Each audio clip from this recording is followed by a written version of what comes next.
deep in the oceans, down at the Marianas Trench. Weird vibes can be seen all around. 22 years passed, but then an episode rose from the ocean, and it was this one. So welcome to the 22nd episode of FNTASIA. We got 2K, ball of TW, and we're not revived from the ashes of the ocean, but we're still looking kind of wavy.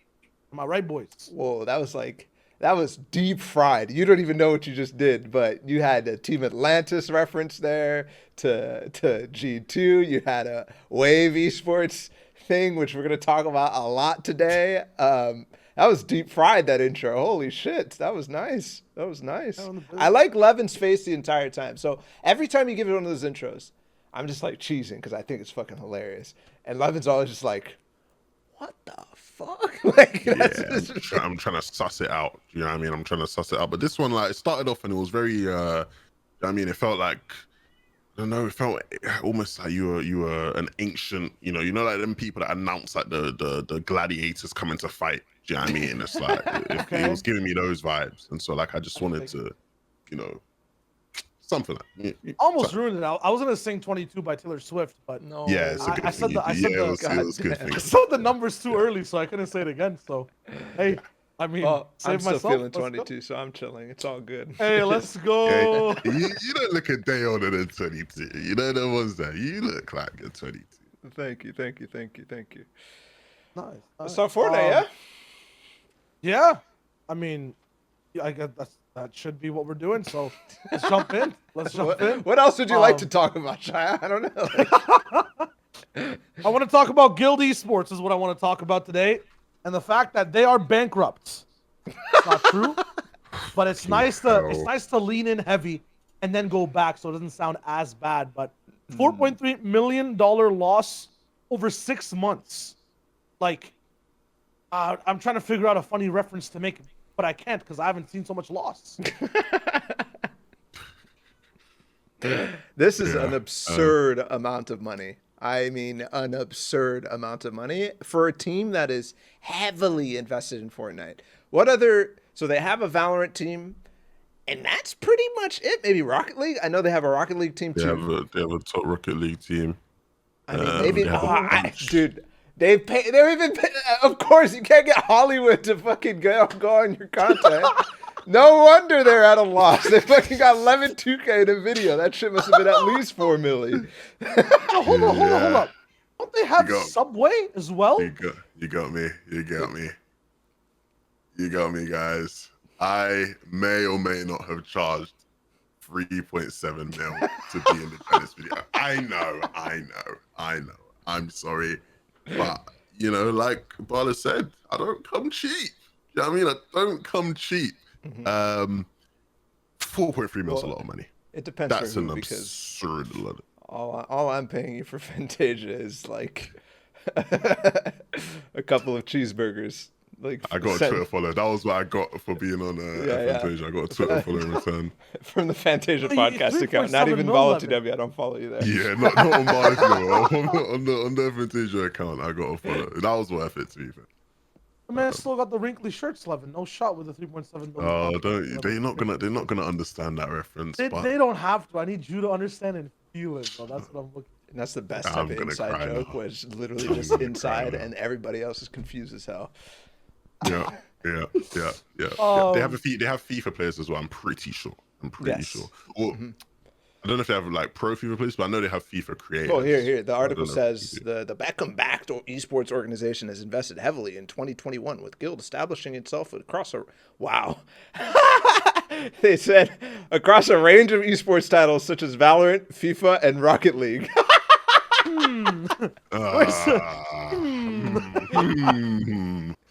Oh, that is so funny to me. That is just so funny. This is Esports Insider. This is like a serious esports news website, and they just like completely ignore the fact that Guild like started in Fortnite. Imagine they're just like, yeah, like we could see $1 million worth of loss from these esports titles, but we're not sure where the rest is coming from. It's just these 3 titles. But where's the other? We may never know. But yeah, like jokes aside, how do you end up like? Because in a world where a lot of things are also remote, right? Like you're not having to pay for sometimes player hotels or like lots of boot camps because I don't think that they had too many Fortnite wise. Like I swear it was other orgs that were rolling in with that type of vibe. Um, you know, I just don't understand where the loss is coming from. And then I was talking about Subway. Apparently, I'm reading here too. HyperX and Samsung are involved with Guild as well. Mhm. So I just don't see, unless that money doesn't count, how No, they can well, so report. so, 'cause so later on in this article, it does talk about the fact that they have like guaranteed sponsor money coming in, which is way more than the 4.5 million they're losing. Okay, so this is Yeah. just like bait, in a sense. Well, it was set up in a very baity way, and I think the general reaction to it from the community, because all the community essentially saw was like the loss, right? But it's like, you know, this article does clarify that there is lots of money coming in via sponsorship money. Okay. So yeah, it was sort of This baity. is literally the same exact situation as Epic Games reported a loss of blah blah blah in Fortnite esports revenue, or they overestimated it. And then when you actually look in the article, it's like somewhat. I mean, this still looks dire to me. I don't know how you can even spend 4.4 million as a first 6 months of an esports org without significant revenue back. I mean, obviously the thing is, within the last 6 months, that's basically when they started, right? It's like 6 to 12 months is basically when they launched, right? FNTASIA started, and that's when Guild started. Because I remember us talking about how this is going to be another Team House org. You remember that? That was literally org, and Guild. I was like, oh, it's David Beckham. And I told you guys it wouldn't be that. But You did tell us that. You did tell us that. I did say it wouldn't be that. Look, I don't know much about this stuff in general, and so I mean, I don't know much. So you're about saying we this should stop talking about it and move on? No, I'm not saying you should stop talking about it, because I think that it's something interesting, and it pertains to orgs in the space, but I don't see what is the thing. That's what I'm trying to what is the thing here that is making? Is it just people are wondering oh, how is it that they've spent 4.4 mil? Is it people saying I mean, what is the conclusion that people are coming to based off of this article essentially? Okay. I have a couple conclusions. Number one, this is first off, I didn't actually know that Guild was an openly traded company. It had an IPO when it launched, and it's it's on the stock market apparently, and that's how we're getting this information. Yeah. And later on in the episode, we get even more information that I believe is due to the fact that they're a publicly traded company. So I didn't know that. Number two, the headline that I saw a couple days ago is drastically different than the actual situation with their sponsor money coming in and whatnot. It still seems like Guild is incredibly well off. It's not like they're gonna close down doors next week or some shit. That is not when you read the headline, that kind of feels like what you're gonna see, but that's not the reality down the line. Pretty the opposite, right? I feel with Subway, with Samsung, absolutely, absolutely. The other thing I want to touch on though is the fact that they revealed that revenues of $368,990 for the 6 months period that we're talking about, where they reported a loss, and their prize money was £283,625. That has to be coming from mostly Fortnite, right? Or what the hell? Yeah, because their Rocket League team won an event, but I'm not sure what the prizes for that, and I don't think Rocket League prize pools compared to Fortnite. Valorant team, I don't think has won much, but I'm sure they've made some prizes in here money, from VCT and stuff. Even if it's not just Fortnite, that is absurd. That all of their revenue pretty much so far is prize money. Is that not crazy to you guys as an org that is where they're at in their business plan? Yeah. Well, I think looking at, if you're looking at it from that perspective, I think it's you've seen where they've launched their merch, right? And I think that's something they've been trying to push. The problem is, right, is that in the sort of general esports conversation is orgs who find plenty of success from that, the typical 100 fees phase when they've done it, it's those are orgs whose brands already, precede anything else that they're doing within the esports space anyway. You know what I mean? Their brands are bigger than their esports divisions for the most part. And Guild is still a ways away from that, like a long ways away from that in terms of being a brand, where it's like they have, you know, great rosters in the games that they're in, and they're having, you know, genuine success in a lot of those games as well. But Guild as a brand is still not, you know what I mean, at that level where they can do things like merch and bring in the money of the 100 Thieves and the phases and whatnot. You know what I mean? Yeah. So. Yeah. I mean, the reason they get to stay like, and brands get to pop off like that is just because you have like a face for the brand to back it up. You have passion to back it up, right? So like for Optic, you have the player Nate Shot who's like living and breathing it every time you see him on stream. Heart of Thieves, you know, Nick Merckx doing a lot of the groundwork for that. Courage as well, like you're getting association there. I just don't see it from like Guild. Like their players just play. Like, no one breathes passion about Guild in a sense, right? So I'm not sure if that merch revenue or anything like that is ever going to come in unless they're really in a franchise spot, like, you know, in league or somewhere else where you're forced to back the org because that goes up first before the players. Yeah, I think that's a real important thing where you look at, you know, success. I think it's very easy. You know, these are conversations I used to have a long time ago before Guild was ever an org or anything, where it's like, as an org in esports, you can't, like, success isn't gonna bring you those kind of revenues. You know what I mean? Success isn't gonna push your org to that level. It's more so brand. You know what I mean? It's more so brand. It's more so personality, character, who you actually have associated with your org. And with those orgs you gave examples of, you know, you have a lot of them are very storied, right? You look at the likes of FaZe, right? That started off as like a trick shotting clan, and you know, those characters have developed into influencers and whatnot. And even with like Nade Shot and 100 Thieves, it's like he started off as like a pro that was very revered, and he started this org and this brand, and he brings in other people who are of a similar sort of ilk to him, encouraging people like that. You have that. And even with Guild, I'm assuming that they have an understanding of that, because where they've sort of they seem to emphasize the fact that they have like with David Beckham, they have like the football backing, right? Like they have, you know, people, and they've sort of put in a structure in place which is to sort of emulate things of like real sports and whatnot.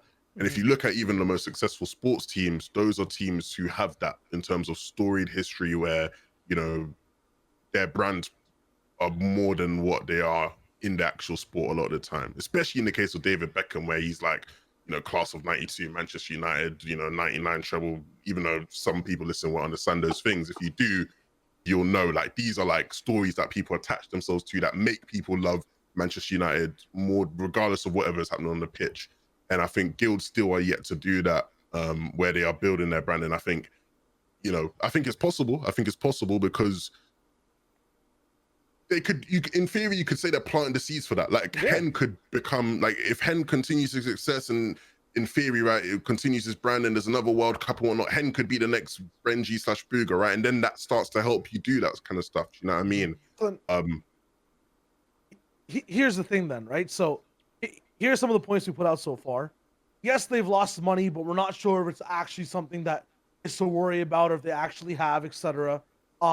They're an org that has, like, you know, a deep ties to football as well when it rolls in with the person who runs it behind the scenes, right? And to have an org be a staple, the players need to stay consistent and be passionate about it, build that brand, sell the merch with the idea, right? If I'm signing up to watch Ball TW videos on YouTube or whatever, follow the Ball TW brand, and suddenly the next day there's someone else on his channel, and I'm supposed to call him Ball TW, completely different face, it wouldn't work, right? Yeah. So this all goes to my next part. A player who just recently, I think 3 days ago, posted about getting a Ronaldo number 7 blue wave jersey, right? Who's deeply tied into that scene. Who's one of the biggest faces of the org, one of the best players. You know, who probably has a salary that's sizable as well. This dropped, no, not dropped, but transferred in a sense. My bad, I jumped the gun there. He gets transferred to Falcon. How is that like possible? In my eyes, if you're really trying to build your brand, like you have a backing to where, you know, if you just go on Tayson's Twitter as well, literally scroll down, the guy's posting about football and whatnot. Like, he's obviously involved inside the EU scene, going towards a Middle Eastern org. There it is, right? Like, I'm so confused, especially with that first point that I'm saying, which is like, are they actually in trouble for money? Like, why is Okay. Tayson transferred? So the thing is, right, is that to me, this is an assumption I make, and I genuinely don't know, have any info, right? But to me, an assumption I'd make is that like he's been bought out or he's been just offered more money. Do you know what I mean? Like, you know, he's being bought out, he's been offered more money. The big difference, right? If you're looking at that difference in terms of in sports, you don't have this. In sports, let's say this was a sport, right? Let's say this was football, for example, and Guild's a football team. Yeah. Falcon can't do what they just did most of the time in real sports because it requires, especially even in other esports they can't, but in Fortnite specifically they can, where in a real sport this would require Tayson to now move to, like, let's say their Middle East org, right? Like it requires Tayson to move to the Middle East, you know, do you know what I mean? It requires him to be over there and be involved in their, you know, activities on another side of the world, that kind of thing. Whereas in esports, that's not the case, right? It's not like Tayson's leaving Guild to go to Falcon and like Falcon has like better players that he's playing with. No, in Fortnite, he can do whatever the hell he wants. He's just like, he is a sole person brand. And so let's say, even if it wasn't sports, let's say it's Counter-Strike, this might not be able to happen in Counter-Strike because, you know, let's say Falcon's team just aren't as good, right? And Tayson's like, yeah, maybe I don't want to do this. And of course, you know, different people have different ideals. If the money was right, maybe he would do it. You know, we just saw Device go to Nip in CS. So, you know, who knows? But like, you know, this is very different in Fortnite, I feel, to a lot of other sports and esports, because it is just a lot sort of, there's no, outside of money, there's no other incentive really to stay with your org, especially at the moment in like the COVID climate, where it's not like orgs are doing a bunch of in-person things anyway. You know what I mean? Maybe if it's NRG, they're saying, yeah, we're getting you out to the house, we're getting you with clicks and unknown to film all this cool stuff, and you're gonna meet Drake and all that. Like maybe that's an incentive, but with the COVID world, there's not much of that right now from anyone. So if it's just a matter of, yeah, you put Falcon in your name and, you know, we're gonna give you more money, yeah, sure, why not, man? Like, you know what I mean? Like, yeah, No, but I think not it's so from much the of a question perspective of about- Guild, right? Like what? Yeah, exactly. yeah. Tayson seems like the guy that is perfect to build around, but I think that just signals to us that Guild is not interested in building like that sort of fan base and attachment with either Fortnite players in general or Tayson specifically, right? Well, yeah, that's why, like, yeah, sorry, I should have made this clear at the start. That's why, like, when I say, like, I probably think he's just been, like, I genuinely think he's probably been bought out and just been bagged out. Yeah, to the I point think where, so like, too. they're like, we're not gonna, do you know what I mean? Like, as much as that is true, yeah, like Keith and Tayson's probably in their best interest. You know what I mean? He's considered now the best player of all time by most people. You know what I mean? Of course, it's in your interest. Guild would have an argument as they probably still do have an argument as the best team in Fortnite, the best org in Fortnite in terms of like actually ability. Losing Tayson hurts the crap out of that, but is that a reputation that they care to harness or uphold or build at all? I don't think That's so. the weird thing. I do think so, actually. I do think so. That's why, like, to me, that's where the one thing where I would be like, ooh, that's a bit hard, because I feel like they have made quite a big deal out of, you know, this idea of, yeah, like, we are the elite, like, we are the best, we have the best roster. Do you know what I mean? We have the best players. Our players are the ones who are just going to win you FNCSs. Do you know what I mean? Like, you look at, I haven't seen that at all from them. Like, not at all. Like, I think the community does that more than anybody. I don't even know who to follow on Guild side that is like pushing we're the best team or anything like that. So okay, so are you saying more content like so that or anything? So no, for me, I think a lot of it is through their social channels, like through their Twitter account and what they do via their social channels, like that way.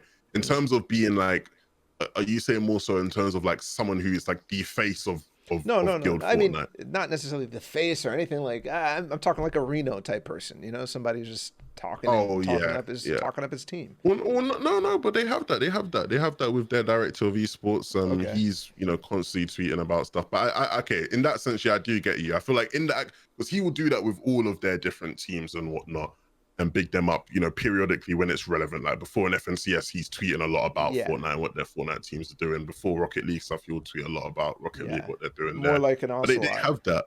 Not necessarily. Yeah, like they with Renault though, it's like BL are just like a Fortnite org. Do you know what I mean? And Renault has been here for like a long time, whereas it's like a lot of their guys who are doing that don't come from the Fortnite comp. So it's like we're not as attached to them in that sense. But no, Yeah. I definitely see what you're saying, Shai, where it's like, how do you let him go? I It's agree. like, Like, it's you want to keep that kind of guy to build that sort of story within your team, definitely. yeah, like on the last fact you just said there, like they don't come from the scene. It's like, okay, then what they need is a good foothold in the scene by the players. You just have a player who popped off in, to quote you, the biggest tournament of the year, and yeah, I was expecting like limited edition Tayson type merch here or there. Put Tayson's Yeah, name is more yeah. valuable than Guild's name there, right? His name would sell the Guild name on a shirt then, because I would want the Tayson shit that's exclusive for the org at that moment, right? And you build up as into your org, no matter how much it costs, it's not going to cost as much down the line for you to do it yourself, to keep going in and in and in. Like, this is a huge wave that obviously, this deal was also done before Tayson won the Invitational. But, you have Tayson. It's like there's a high chance that win is possible and probable, whereas the high placement is. Like, you need to keep those stocks in. Like, at least to the end of the trios here, if this Yeah. event's also going to be like, there's another solo event coming up. Like, That's this why is it's the wave you pointing. have to That's ride. why to me it's pointing to that they don't care so much about their Fortnite player or like growing their Fortnite players as the face of Guild or anything. They'd rather push a Rocket League team or a Valorant But team where see, they can be ingrained in that scene. And they use Fortnite as they're using Fortnite as like they grow a little bit with it. They get the best players, they get the best team. A lot of people start to be acclimated to it, but a lot of Fortnite fans are going to other games as well, right? So like it transfers. but dude, like Fortnite has some of the youngest demographics, right? And those are the most impressionable. And when you look at statistics, at least when I work like retail and stuff, like if you're looking at marketing things, those guys they buy shit. Like, those are the fans. If you go to World Cup or a Well, COD event, there's they like don't because they don't have 12, money. 13 Oh, but the parents buy them the shit, but like there are a target audience that can buy merch. Like, it just seems like there's an entire demographic just absolutely ignoring. Are there a bunch of people like? I feel like there are That doesn't feel like the Fortnite com. No, it doesn't. I That feel like doesn't- no, it I'm doesn't feel like buying the Mr. competitive Savage Fortnite comp. com. I'm buying Mr. Savage merch. I'm buying Ronaldo Okay. merch. I'm not buying Guild merch Can you buy or Tayson NRG merch? merch. I can buy Tayson merch. Yeah. Okay, so if it's Tayson merch with Guild linked in, then every year you're buying Tayson. It depends if Tayson's pushing that. If Tayson and other Fortnite players are not pushing that, then I'm. True.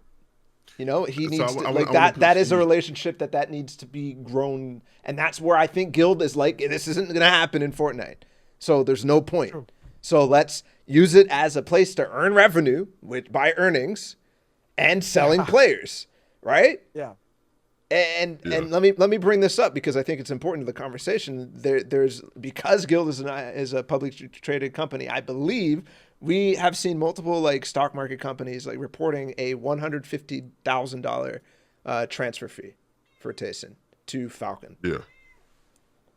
Which, as somebody who does generally follow other games, that seems silly in terms of that is incredibly low compared to what we see, I feel like, in other games. And obviously there's more info that we don't have here, which may That sounds be the low reason. to you.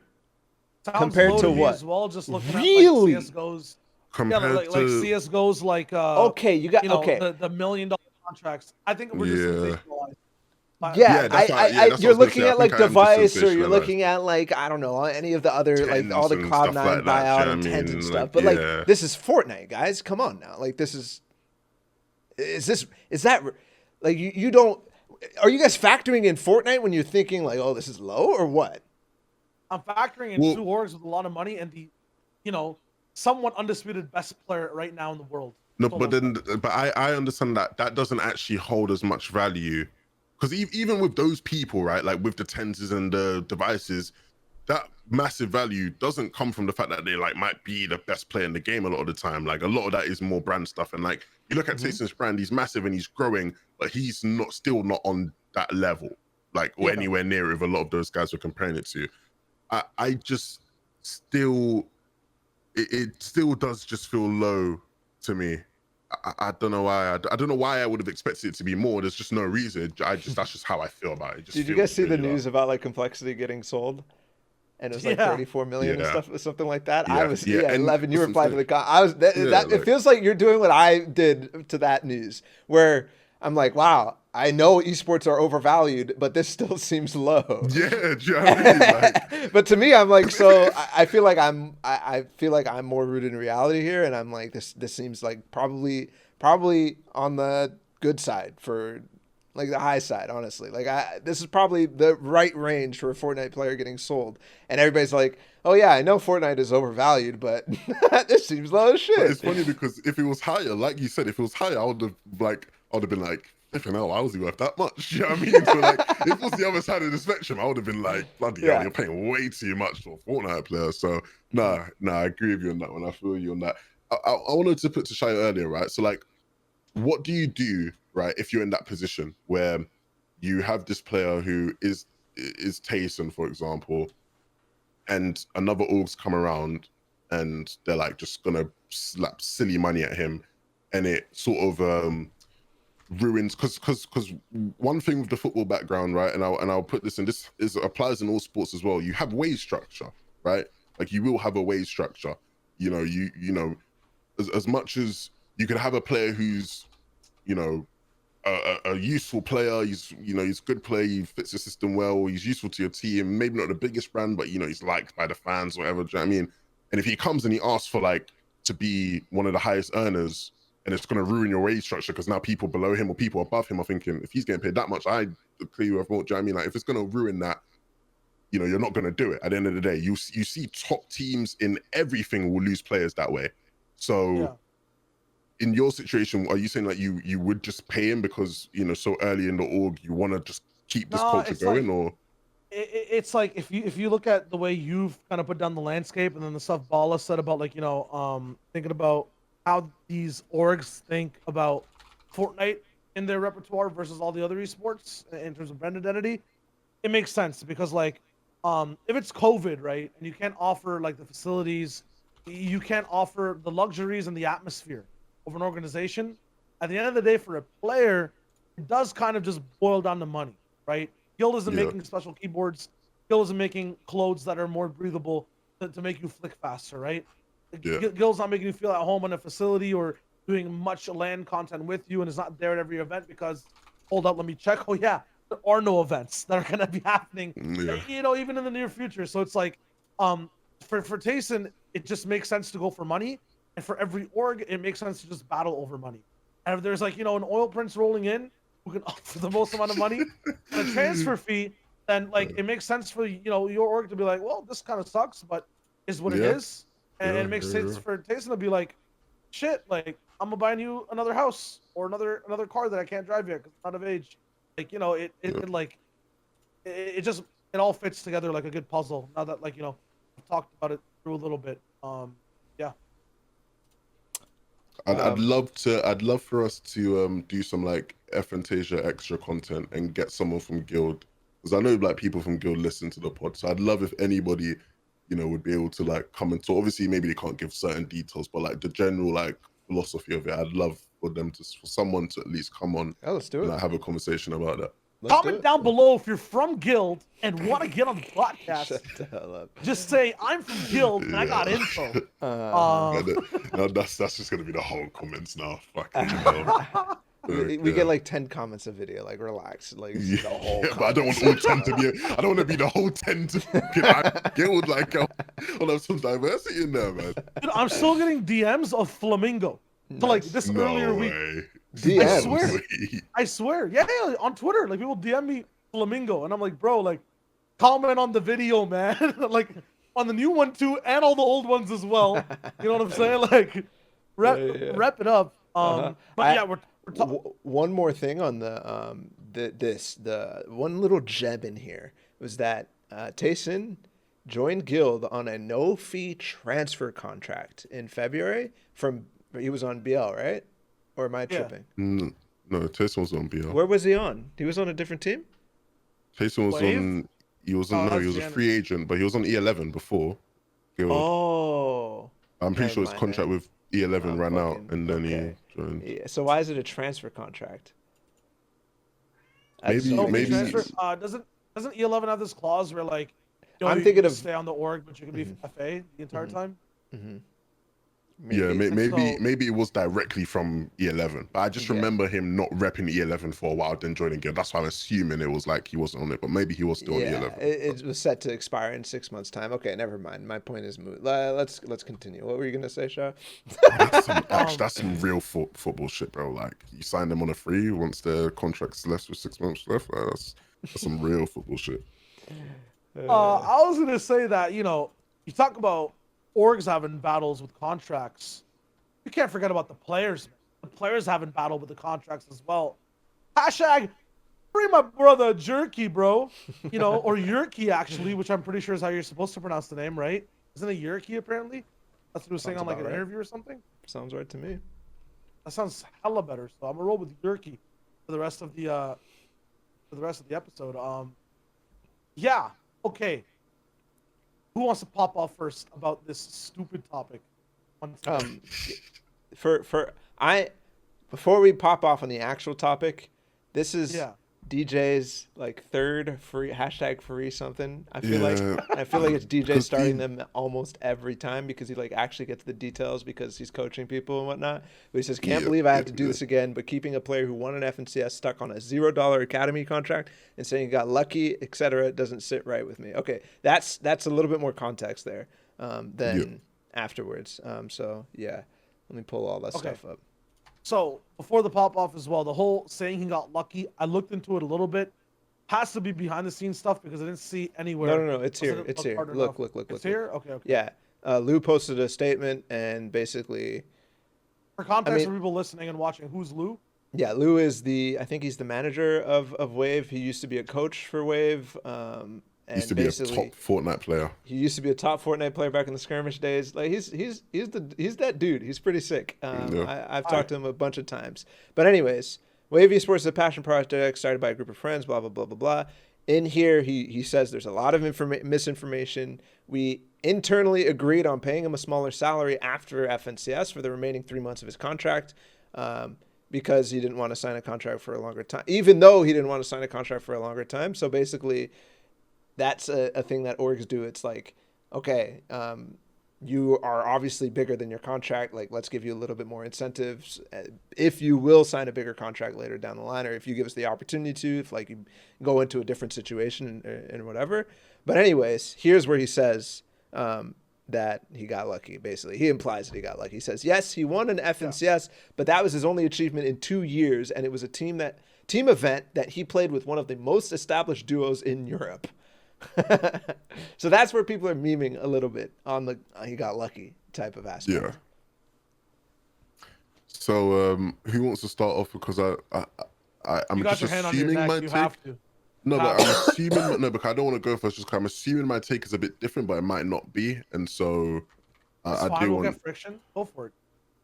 So okay, so the way I feel about this is it is actually there's a very similar parallel to what we were just talking about, in where Fortnite just makes things a lot more difficult than they would be in any other esport or any other sport. But I do believe in a situation where you have a player who, this is just a general thing. If you have a player signed to your org, who is signed for a certain amount based off of their value, which is somewhat fair based off of when you sign them, and then they reach a certain level, they start having certain achievements, especially if you want to keep that person a part of your org, which I don't see why you wouldn't want to after they're having their success, in theory, like I feel like as an org, you should be offering that person more, you should allow them to leave.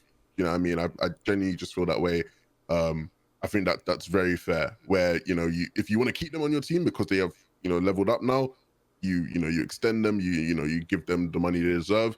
Or if you decide, hey, look, we don't want to give you that money, we still don't think you're worth maybe what you want, then yeah, you let them go. And that's how I feel. But the problem in Fortnite is, like, in other things, you are more inclined to do that because that person or that individual is key to something a lot bigger than just them as an individual. If it's a CSGO team, if that's your AWPer, you're going to keep him because you need him. He's a top AWPer. If it's a football player, he's a striker, you need him. He's your striker. In Fortnite, it's like you are just an individual. Even the people you're playing with, they're not related to us in any way. It's like you are just you. You're not a part of this bigger thing in terms of the actual ability in game that is tied to us. And so for Wave, it's like I can very much see for Wave where it's like, yeah, no, you're asking for a lot of money, but actually that doesn't really make sense for us. It's like, yeah, cool, you want an FNCS, but that doesn't make any sense for us. It's not like you're part of like this Wave only squad where without you the squad's not going to work. Like you just have you signed as an individual. Yeah, so it's fine. We'll give you a bit of money to run out to see at the end of your contract, but yeah, sorry, you've done enough for us. I can very much see that, and that's how stuff should work, right? Because you should be signing contracts that are related to the growths that you're going to be receiving or not receiving or whatever. Which as somebody who doesn't have any presence, has no brand, has no notoriety as a top player or anything like that, sometimes that's pennies or basically nothing. And you do that and you have no faith in yourself going the distance. Like I've talked to a bunch of players who are like, oh, there's this 2-year contract that I should sign because I don't know if after World Cup, like what's going to happen or whatever. Like that is a situation that's arisen many, many, many times. And a lot of times people sign those deals and it's good for them. But for somebody who goes on to win World Cup, it's obviously not good for them down the line, right? But so in those periods where it's really, really hard to determine where your brand trajectory is going to go, where your value is going to go, I don't really know the answer other than if you don't know where you're going to go, don't sign a long contract. Sign a 2-month contract. That is a fundamental mess up that is happening over and over in all of these situations. It is sign short contracts so that you can get out and renegotiate. You can do another 2-month contract if you want. You can do another 3-month contract if you want, if you're not necessarily knowing where you're going to go. But a $300 2-year contract ain't doing you shit. Yeah, sure, it's giving you some stability, but it's still only $300 down. Like that is still minimum wage. You know what I'm saying? That is still nothing. I mean, here's the other thing, right? On both topics, it's like if you are going to sign a longer contract, it's usually for a reason, right? Whether it's you're getting peripherals, you're getting free things here and there, it might not be monetary, but just an ecosystem type vibe. It's a big brand like 100 Thieves or something. Yeah. Stick to the timeline then, even if you start popping off, right? Like if you've expected yourself to grow a certain amount of time, to be worth more at a certain amount of time, and it happens faster, you still have to possibly stick to your original timeline because that was the promise at the beginning, right? This acceleration based off of one event thing, like, I'm not taking sides here, but it's like, it makes sense from the org's perspective approaching this, even if their reasoning's bad of, you got lucky in one FNCS. Maybe they're just waiting for consistency to see what's good, right? Like, you look at the Fortnite and the scene in general, a team wins, sometimes splits up, or people split up over the dumbest things sometime. Even if they're if they're skewed in their analysis, if they're approaching it from a way where, hey, we're dealing with this much time, we want to assess this asset, which is the player, over how many wins he gets over time, how he performs, then we'll look for a bump. That's fine. And yes, the player can push for getting more money, changing up the contract.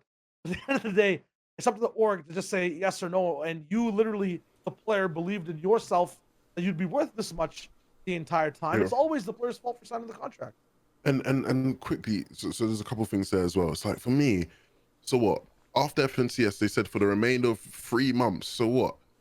He only has 2 months or 1 month left on his contract? Yeah. Like based on that. So it's like he's about to be a free agent. Do you know what I mean? Like he's essentially about to be a free agent. Bro. Because with Fortnite, it's like you want it to be instant. You want to start making the 4K, 5K or whatever, and you want to sign to the biggest orgs. Like, bro, you're on a contract. Like, you sign something. Like, and there's two things that I see that is actually fine. Like, okay, is there anything wrong against this contract that you can't use public pressure or anything like that? If there isn't, then fuck yeah, chase the bag. Like, in my mind, that is literally the thing that you should do. You should try to maximize it at all cases. Right? Apparently, is that normal? Right? Look at the end of this. Oh, it Where's was the in the second other last one. paragraph? It was in the other one. Oh, The others, yeah. The other one breaking towards the NDAs end, in it there. says, contract was signed in good faith, and now we're trying to get canceled by the other side. And these are my words, i.e., the players, after breaking NDAs on their end. So, Okay, it's like, NDAs are always murky, anyways. Like, yeah, but still, like NDAs are almost like, especially in cases where it's like your salary or your contract or something like that. Like, most of the times, the law actually allows you to talk about stuff like that. I don't know in like Austria or whatever, but either way, my point is, it might not be true in this situation, but in a free X situation, and I haven't really stated this opinion in the past, it's just kind of something that has grown with me in the Fortnite community. I feel like you're about to say the same thing I'm thinking. If it's allowed for him to fucking start a free something, why the fuck not? If he could get sold a little earlier, why the fuck not? He's going after the bag. He gets signed by another org. Hell, that's good for him. But if it's not, then yeah, it's bullshit, and the community shouldn't back that shit at all, in my mind. And it's hard to actually tell where things are. Is that what you're going to say, Levin? Because I don't think that's what you're going to say. That was not what I was going to say. Like, that was not what I was going to say. But I do see what, again, I think the big problem is that these orgs have, especially these orgs who have sort of become like a staple of the competitive community. Like, that's what Wave has become. BL is very much like that as well, is that it damages their rep and it puts them in a certain light that I think is somewhat unfair to them. Yeah. You know, based off of the scenario, I think it is somewhat unfair to them. And, you know, we just talked about it earlier. We know how impressionable these kids are. I mean, people are going to just start calling Wave a scam org now and things of that nature. Do you know what I mean? And so I think... Fuck. I shouldn't have started this point after you just said, oh, it was a scam org. But I find it complete bullshit that an org has signed a player for $0 on a 6-month or whatever the contract length is. Why is there a contract for $0? Why is that even a thing in the first place? Like, just, he's on your team. There's no connections. There's nothing. He's just on your team. Why are you signing a contract for $0? That is absurd. Yeah. And the fact that an org is offering that to me is relatively, like, it makes me feel angry. You know what I mean? No, yes. Because here's my perspective from it, right? Like, if you are having an academy team, like a secondary team, trying to just, you know, teach people the ropes and stuff, a lot of the times those contracts are hella low, if not even like subsidiary or like almost zero. Like, you know, we're scrimming on other games, and there's like people with managers and like coaches and whatnot. Like, you know, there are most tertiary of the time forms of playing the game. And stuff. Yeah, 100%. But like, you know, like if the dart sticks to the wall, like you scored a point in a sense, right? Like if from the Orbis perspective, if you have a player, like I'm not sure which statement this was in as well, but this was a player and an agent signing this contract. This is not a like this is getting sifted through. Yeah, my bad for making you. It's all good. It's all good. But good. You know, we signed Jur3ky April 20th before he won FNCS on terms that both parties agreed to, including his agent in quotation. So maybe there's something there, whatever. But the fact that someone else is also looking this over from the player side, and it happens. It's probably like, Destiny Jesus too. I mean, as angry as it does make it for me on both sides, it's kind of amusing. This is still happening, right? Like, yeah, we told players to start getting actual agents. They got agents, and the agents are still shit. Like, fucking hell, man. Like, we're just lost. There's no hope. Hey, okay. You know what I mean? Agents in general are some of the most like agents, like the term like agents sounds good and everything, and people who are good agents are fantastic, and that's what I think an agent should be referring to. But in this context, it's just a friend. It's just some guy who's like, I'm an agent. I'll help you out with your contracts. You know. I'll help you out with your contracts and your manager, whatever. He's like involved in like the negotiations. I know. Well, that right? basically this person is not an agent. If they agreed to this deal, they are not an agent, and that is where the bad reputation that I'm talking about comes from. When I hear the word agent in regards to esports, I think this is bullshit. You are scamming people, and you are taking a cut of something that you probably have no right to take a cut of, and you're providing bad legal advice on top of that. In almost all situations in esports, like a lawyer is way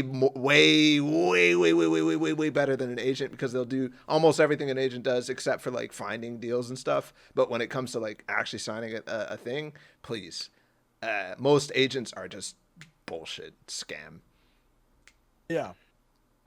What I was gonna say earlier, which is what I thought you might have been pushing towards, Barlow, is a big problem within Fortnite that I think is still a massive issue, and it's just the nature of, you know, people being so young is, you know, people, they talk about these things. And you know, like I always give the example of, you know, I played Among Us for about a week just with a bunch of pros. You know, every day you play a couple games of Among Us when it was popping, and I knew like everybody's contracts. Like I just knew. Do you know what I mean? Like, 'cause that's all these kids talk about. Genuinely, like a lot of the time, that's all a lot of these guys are just talking about money. Like I knew everybody's contract. Do you know what I mean? Oh yeah, he's on 15K, he's on 9K. Do you know what I mean? Like you just know everything. Do you know what I mean? Because like that's what these kids talk about. So I can definitely see a world where he's talking to someone and he's gone. What? Shut, don't act like this is the same situation for you in your friend groups. Like.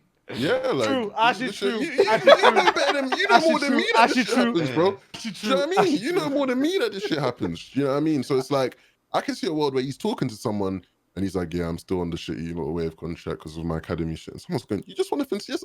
I didn't even make finals and I'm on 15K, bro. You're getting scammed." Bro. Do you know what I mean? Like I can see a world where he's having these kind of conversations.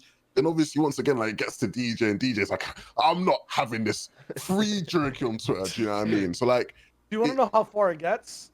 I think I've told this story once before, but essentially, like, I'm not. So, player has a contract, right? yeah. And is flaunting the contract, and it is an insane contract.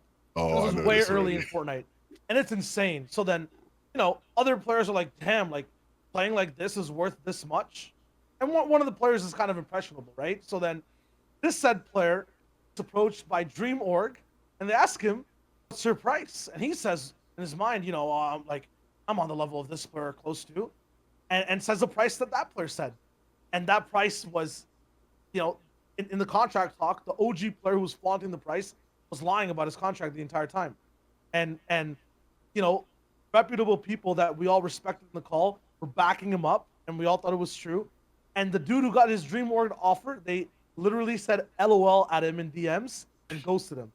So that's how far. That's how like after he said the number. So that's how far stuff like this gets. And you're right. That's literally a little bit earlier days as well, but at least in, you know, certain regions man's talk about. But dude, like it's insane what these it's just insane. Yeah, I disregard every like figure that I hear. Obviously, I'm not as in tune with players like that because I'm 30. But I just disregard. I disregard literally every figure that I hear. Completely every single figure. I don't care who's telling me. I'm just like, yeah, whatever. I don't know where the hell this is coming from. You know what I'm saying? I see all. I think I'm on all sides here, except I don't know why all my points that are coming out today. Like I agree with pretty much every one of the things that you guys have said. However, I have one more negative wave point here, which is like Levin. You kind of touched on it. This is like a month left on his contract. They're not paying him. They weren't paying him in the first place. After FNCS, they start paying him whatever the hell it was. I don't think they said. But like, to me, like, why are you guys even bothering taking the hit on your reputation here? In my mind, this is so mismanaged from TCK, from Lou. Like, why are you guys posting twit longers? Like, he's nothing to you. He literally no. He's nothing. You're not paying him.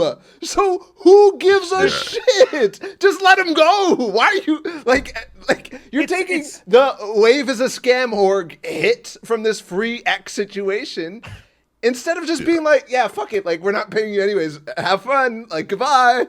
Like, why? I think literally it's one of two things. The first thing, and probably the most obvious one, dude, they just have a chance to be like, screw these Fortnite kids who always hashtag free this and that. we're just gonna take the hit and out of spite, screw you, straight up. Like, No, but if we're you're not gonna do taking the this. hit, you're not making Twit longers if you're taking the hit. Oh, and then here's the other thing, right? Any publicity, and this is the kind Which of is what any Atlantis did publicity when is the good Metro publicity. thing came. They didn't do shit. They didn't tweet anything. They were just like, yeah, whatever. No, I feel like this is an out of spite thing because even at the end of Lose to It Longer, it was like, in this scene, it's immature, it's stupid, and people are just like, hey, free this, free that, and we just don't want to stand for that. Like, maybe they just want to teach a little bit, or on the other side of the thing, just want to do it out of spite, which is like, you guys just can't get away with this. And yes, it hurts them at the end of the day, but like, I feel like it's just a little bit personal. Like, that's really what it is. I just think it's a stupid business You're decision. right though. You are right though. You're 100% right though. Like, it makes no sense. Because imagine, because on the other side of the spectrum, you end up with a situation where, let's say after FNCS, they have this conversation, and let's say they do just say, okay, we'll let you go. Do you know what I mean? We're not going to pay you what you want. We respect you. We're going to let you go. We're not paying you anything anyway. Now you have, oh yeah, Wave are really good. They let me go. They didn't keep me locked to my contract. You know what I mean? Now you get the other side where Jur3ky might actually be positive towards them about it, instead of now causing this like media frenzy where it's like you're but getting it's the a scam lose-lose, stuff. Levin, because like, look at RBK, look at every org that like lets people just go and do their thing, right? Like, they don't amount to anything. Like, they just stay middling. Like, no, because I think you pick your battles, and the reason I say that is because I think if they could have kept him, like financially, if they could have kept him, I think they would have, right? Like, they were willing to like give him some money even at the end of his contract, like they would have. I just think it's a case where he is overvaluing himself. I feel like I don't think we've actually touched on that, because they did mention that, right? Where like Loot and Lose thing, he says like, yo, we had negotiations and what he was asking for was unrealistic, and and that's what led him to make the point of like, yeah, we get you one FNCS, but it's just FNCS. Like, beyond that, it's not like it's not like you're Tayson or something. It's not like you're Hen. Do you know what I mean? So it's like, so I why don't think not we've actually hit on that. So why not just say, hey, like, go ahead and start like looking for offers if you want, because you're not going to get that. And at the end of looking for offers, let us make an offer to you. And if you don't like it, then just go for these normal tactics. Like, and maybe you'll win. Maybe you'll get the end goal, which is to keep Jur3ky, and he's still God, and you win next FNCS. Yeah, because I think that's always the big thing for me. When I hear like org people in general, even outside of Fortnite, go like, yeah, I heard that number, and it's like, what is this player on about? Like, what? Okay, educate them. them. You want that number? Go ask. Yeah, you go ask all the other orgs and tell them that you want that number, and let me know which one of them says yes. Let me know. Please let me know. If another org says yes to whatever figure is unreasonable to them, then either they have more money and they're probably going to get the player eventually anyways, or they're overspending and they're gonna die. And there's no reason why you should fucking not entertain that, in my mind. Yeah, I don't know. Yeah, and yeah, nah. There's don't get me wrong. I do agree. I think there's many ways in which they've probably mismanaged it, and at the same time, I think the one way in which all the mismanagement I would forget is if they are, like Shayo says, using this as like a teacher moment, and like using this, like if they do really turn hard on that angle, because at the moment, from what I've seen, it does just feel a bit like, yeah, this doesn't look too good. But if they are like really honing in on the fact that like, no, we are going to explain why this is not okay, and if that means we're going to have to take the hit for that, fair enough, but we don't want this happening in our community anymore, then I'm fine with it. Yeah, I think we've covered all sides of it. I just don't know what's going to happen next. It's just going to be Jur3ky getting released, and then these guys all took flack for absolutely no reason. So that should be fun. Last thing to mention on like 3 months from now, we're gonna have free like whatever. Yeah. And you know what's funny? Like, and what's funny is that like you could end up. I'm not saying it's gonna happen, and this isn't like an attack on anyone's character or anything. But let's say like now Jur3ky's freed or whatever, he joins another org. Like all his like friends who he like complains the situation about are probably gonna be like yo, congrats, like what, they gave you what you asked for, right? And he's probably gonna say yes, even if it's not true. Like he's probably just gonna be like, yeah, I'm on that. And I mean, because it's like, and the cycle continues, and the cycle continues. Yeah. So basically, to summarize, players do better. Stop this bullshit. Orgs, what, like just be normal. Okay, cool. Let's go.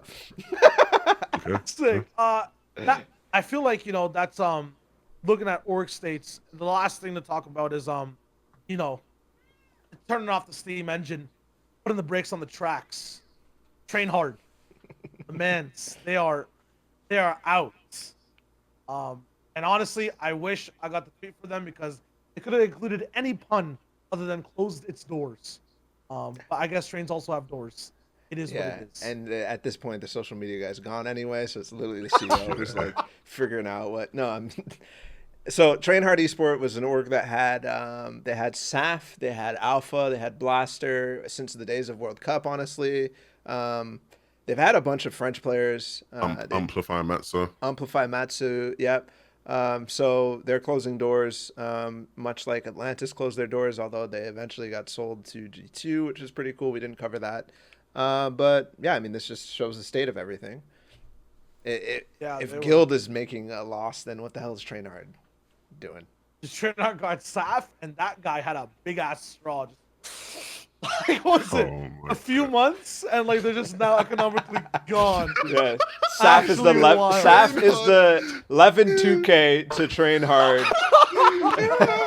Yeah, bro, As they love it were is a to the stable Guild. org for years. They signed stuff. Oh shit, guys, we can't run this company no more. They didn't have a Tayson that they could sell and become solvent again for SAF's yeah. Unlucky. There's a trick to it. EU orgs just gotta hit up the Middle East. That's all you have to do. You can stay afloat. But yeah, just a quick mention. So there's actually a bunch of free agents cross regions that are going to be interesting to look at being picked up. Most of them most probably not by Guild, and most of them also not being looked to sign Wave. So onwards with the rest of the app. We talked about orgs and players a bit. We went half and half, and now let's really dive into the players and the decisions, interesting or ridiculous, that they've been making. This one was both the player making a decision that was Wavyjacob for his name, and the consequences to switching up that name. We have got notepads all around. I was trying to block the name that he had, but it's just not working. So do I just zoom in? Okay, perfect. All right, we're good now. I'd say. Boom. Why is that still happening? Get out of here. Bet. Awesome. That was very good makeshift like censorship. Not gonna lie. I tried, but I understand what happened now. I understand my mistakes. Next time I'll be able to censor things better. But either way, it's cool. It was that. Yeah. So he had a completely inappropriate name coming into FNCS. And the caveat that some of the people were harping onto is that it was spelled in numbers. So why are people freaking out? Let me just dispel that. You're all fucking idiots. Like, what are you talking about? What? Like, I understand some of it's sarcastic. People are like, it's just numbers, man. Well, like, bro, like the state of like some of the, you know, role models of the scene too. Unfortunately, I guess, like it's just ridiculous. And then past that, when the ban first hit, as you can see on screen, it was mid-tournament because this was being broadcast. This was All-Stars. It's supposed to be a good time, and this was during the goddamn skill challenges where it's 1 versus 1, right? Like, it's not like you just can't observe a dude and action his name and then come back in game 3 or 4. Did it come on to broadcast? Because I didn't watch this. I think it came. Yes, it came on the broadcast. Wow. Which is another conversation on to how the hell is that even possible? I personally read the name first and just saw a bunch of numbers. I've seen so many user numbers. I've seen so many weird names that I didn't even put 2 and 2 together. So I guess I understand, but at the same time, passing, I'm doing a lot, right? Like, broadcast should have some way of pruning these names. There's somebody watching who should be like, hold on a minute. Yeah. Yeah.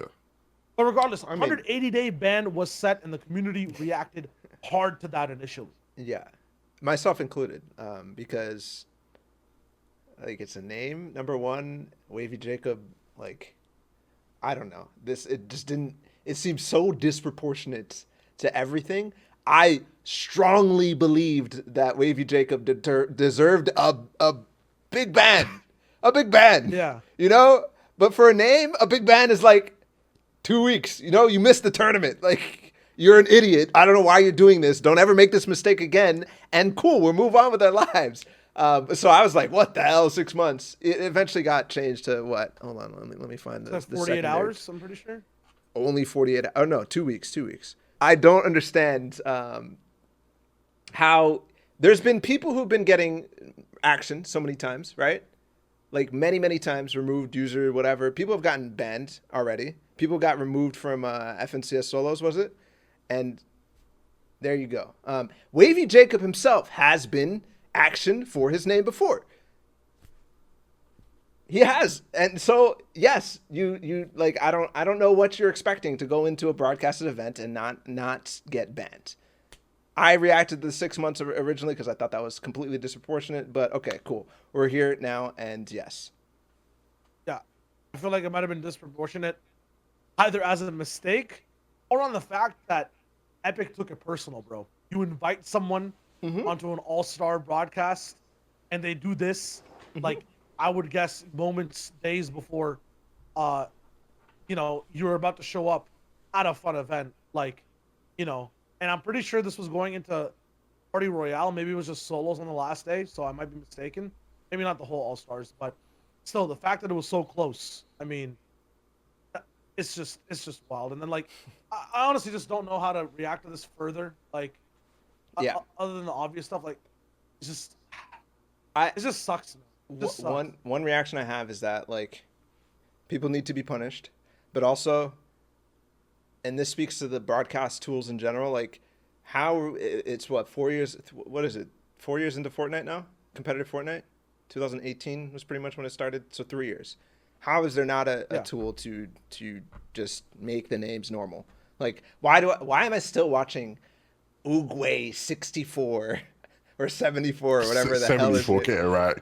Oogway 74. How am I still watching that in official broadcast? Like, how is this not just changed to Chapix? Like, at this point, it doesn't seem that. I know tools are hard to develop and whatnot, but like, how young and immature the community is and how often this comes up and how often people have to be action for it, like, you need to protect yourself in a better way than this, rather than just like rely on the casters and the people who are watching the game to be like, hold on a second, like, this is a bad name, like, please don't make us say this, like. So this is not a funny situation, but just that idea of like a caster going, I don't want to say this, can someone sort this out, please? There was something, bro. Oh my god, I was casting. What was it? Blackheart. Like my first. No, after Secret Skirmish, like the first official broadcast after Secret Skirmish, that was like an online tournament where they had it in game, and Sundown was casting. I was like doing the analyst portion for that time. Sundown was or there was no analyst portion, but I was just chilling on my break. Sundown was casting. There's a guy called what is it? It was something really bad and sexual, like I don't know, huge anus or something, or like. I feel like I've heard Sundown tell the story. Yeah. Either way, it was on Twitter the other day, and I was laughing my ass off. But like, that shouldn't happen 3 years in custom lobby, in a place where you're inviting people. Like, I get it in the open tournaments where you literally can't control the names of people, but you're running custom tournaments. You know every single time, sometimes multiple days in advance, who's going to be participating. So just make a little file and write this. It's not a trivial thing. It's definitely not a trivial thing, but write a little file with every player's name, what they correspond to, and then have the overlay change it to what it should be. I've seen them at World Cup and many different tournaments have in-game player cams change based off of who they're observing. So like, how, you know what I'm saying? Am I being unreasonable here? Or is this not the like thing a normal is, like, ass? if you're seeing it at World Cup, like their build for World Cup was completely different. Like the tools they had, no? And it was like all on site, and maybe it's possible there. It's still Epic right now, no? Like, they can just write the tool. Yeah, but like it's the same thing as me, thinking about game balance or changing things here and there. I'm playing devil's advocate here. Like, what if it is complicated? It is complicated, of course, but it's not that complicated. I remember what. You remember the War Legend tool that I used on my little viewing party one time, where it was like all the UI elements were customizable? Yeah. There you go. We're done. True. Yeah. Yeah. And at the same time, like it's not like the player card changes at all. So even if you just had a separate overlay on top, that would automatically activate Yes. based on what thing you were watching. Like Mhm. there's no HP bar that's behind it, the nameplate at all. Just It doesn't even cover cover the the Elam nameplate. plate at all. Like Yeah. you just change it there. Unless a player drops more than triple-digit Elams, which is impossible. I don't think that thing can Hey, shift there's reboots, left or bro. right. There's so. reboots. I don't know. Oh, man. the reboots. Yeah, yes. Imagine. I would offer someone 3 wishes if they got 100 Elam trios FNCS. 3 wishes. I'll fulfill all Would of you? them. Yeah. Yeah. Are- Yeah. So do you have that power? Are you literally a genie in a bottle right now? And can I trap you? Like I'm gonna. In a lamp. And if you find a lamp and you rub my stomach and the lamp at the same time, there's a possibility. This is getting Good luck. rough. I'm always wearing a vest. We're Let's chilling. go. Erotic. Let's go. Hey man, all sorts of wishes, but you know what I wish for? Just to move on from this because it is purely septic in a sense. Okay. Like the what's it called? The toilet stuff, not the player. Just stop being Even a though his name is fucking Skeptic. idiot. Go to Let's the move next on to the freaking EU topic, solo bro. FNCS results. Let's do Talk it. about what we saw in solos, and let me just say, when I saw the first game, literally felt like I was in some foreign war. Confused, PTSD's kicking in about solos. Like we switched from 8 different fights, and I had no clue what was going on. But towards the end of it, it was kind of lit. Yeah. It was super lit. Super lit. Yeah. I don't know. You guys might be expecting me to bash solos here and like agree with Shia and whatnot, but like I had a fantastic time with this tournament. I was pleasantly surprised with the post tournament chatter. There was like maybe one cheating accusation, and then there was no drama griefing or anything like that. Like I think everybody. Well, okay, granted, On this region. Events were kind of overshadowed by something else that we'll talk about later on. But like, so maybe there just wasn't that opportunity. But Yeah. I was happy. I was like, okay, cool. Like our last episode or whatever was called like, oh, is solos gonna be collusion fest? You know, is it gonna be the most collusion ever? And there was, especially in EU. And I we'll say talk about no? NA East less time. What? Yeah, you could say no. Can I just dub it no? Because the one thing that we used to like talk about it was like, yo, how are Flecken and Diablo gonna survive at the Shark? Like, what are these guys going to do? Every game, 30 seconds in, Flecken killed Diablo. Diablo killed Flecken. 2 teammates, just 50-50. Like boys off spawn, bro. Legends. That's to me almost felt like one of them situations where you get like someone like Zayt who's just like checked out mentally of the game, and they're like, yeah, do you want to just like have some fun? Like, let's just fight or spawn every game. Whoever wins, like the best one wins. Do you know what I mean? I was feeling that That too. felt like some shit like that. Like, that feels like both of them are like, we hate solos. We don't care about solos. Let's just have some fun, bro. Oh yeah, sure, why not?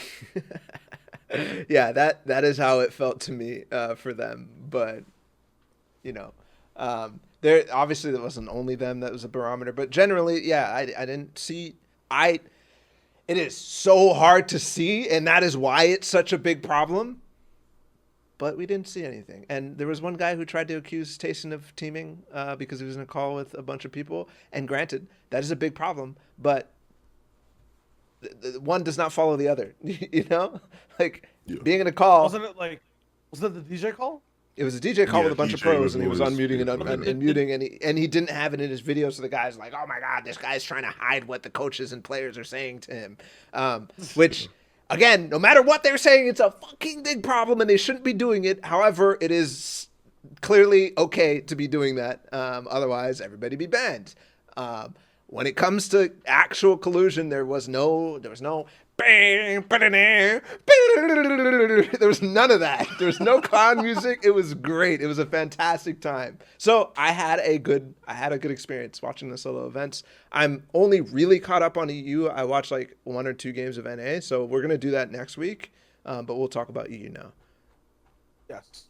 I can start in saying that I was pleasantly surprised mainly by Jur3ky, more so than everyone else in the top 10, especially the way he kind of translated how he worked in trios and how he took that play style and kept it in solos for at least more than half the games. This entire style of countering who's ever in front of you or above you and really pushing for height in like the weirdest offhand circumstances. To describe it like in an FPS way, like this guy is the off angle. Like it's crazy.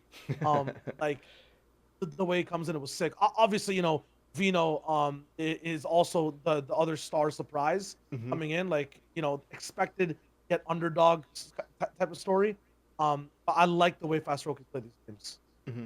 You described him as like the off angle, and that's kind of how I when I was watching Vino, we didn't get to see much of him on the broadcast, but from what I saw from him, it was like always like, oh shit, he just snuck height. Like he just snuck it. This guy came out of nowhere. I don't know where you're hiding, but this guy just ran past you and you're just like behind him now and you killed him. So I feel like that was really cool. And I don't know, maybe if I watch Jur3ky, I'll feel the same way. But yeah, that's a surprise. Vino's a surprise. And Erkin is a surprise that I don't think I don't think anybody really talked about at all. This guy, I think of him as the guy that was contesting Mr. Savage at the yacht. Am I stupid for this? Or Benji? No, it was Benji Fishy at retail during Solo FNCS or Invitational, one of the two. That's how I think of him. And ever since then, he has clearly turned into a player that people, at least in solo tournaments, should be somewhat paying attention to. Again, one of those guys who wasn't really shown that much, but yeah. I think for me the only real surprise was Erkin. I think for me Erkin was the only one that I didn't really have necessarily many expectations of as a solo player. And that's just pure lack of, you know, knowledge on Erkin. But no, I think a lot of the players here in this top 10 have shown in EU that they've, you know, they're competent solo players, whether that be in cash cups or, you know, third party run events and whatnot. And so I think in a mode like solos where there hasn't been a load of preparation for it, in terms of obviously people have been playing scrims for the past couple of weeks, but it's not like we've had a constant run of tournaments with top solo players. It was always going to be these types of players, these players who we know are good solo players because they perform in cash cups regularly, or because they're the ones who do well in like Logitech cups and stuff like that. So overall, man, in terms of like what you guys were sort of talking about in the beginning, it was like after that first end game in game 1 was like, it was exciting because even though you are switching POVs and it's like a bit messy, like you switch to Thomas HD, he's popping off, he turns around, he attacks 3 people all around him, 1 shot dead, next guy 1 shot dead. Do you know what I mean? Like that aspect of it was like, it was fun. It was fun. Like that moment itself was fun. And you get a lot of those in solos, but in terms of following everything as like a cohesive sort of story, it's always just going to be so hard. And like I gave this point on my stream the other day as like an analyst, where it's like, as an analyst, right, you know, you're going to get certain things off where you say certain things about certain players, or maybe you set seeds about certain players because you say, oh, well, he did this in this game, that progresses, you know, and he's going to do this in the next couple of games. But it's like, it is so just, it's like impossible to do that, because you can get something off about someone, but then they just disappeared. They're nowhere to be found for the rest of the broadcast until like game 6, or maybe not even at all. And it's like, understanding who it is you're committing certain time to and understanding who's doing what, it's so difficult in solos. But nah, I enjoyed certain moments. I enjoyed certain moments a lot, and I think it was cool. It was cool having a little solo competition, and I'm gonna be happy with us being back to trios.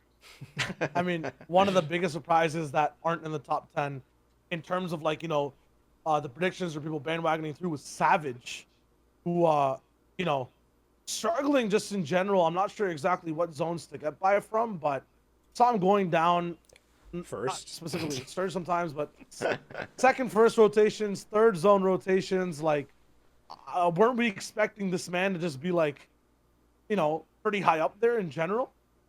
Yeah, I mean, but that happens in solos a lot. And the one thing that I forgot to actually mention just now when I was speaking is this tournament showed me how silly swings can be, because you look at this and you think to yourself, bloody hell, Savage, he was one good game away from being top 5. Like that, like genuinely, you saw what Reason did. Reason went from 60th place to top, literally being 7th. Yeah, and it wasn't even a good game too. It was literally like seven like seven a decent kills. game. What like you can go? go check where it was. It was which one was it? It was 7 the first elims. one. Like, it was not even that. First I mean, place, that is a 7 good solo game, but that's the, not like a but crazy game, you know?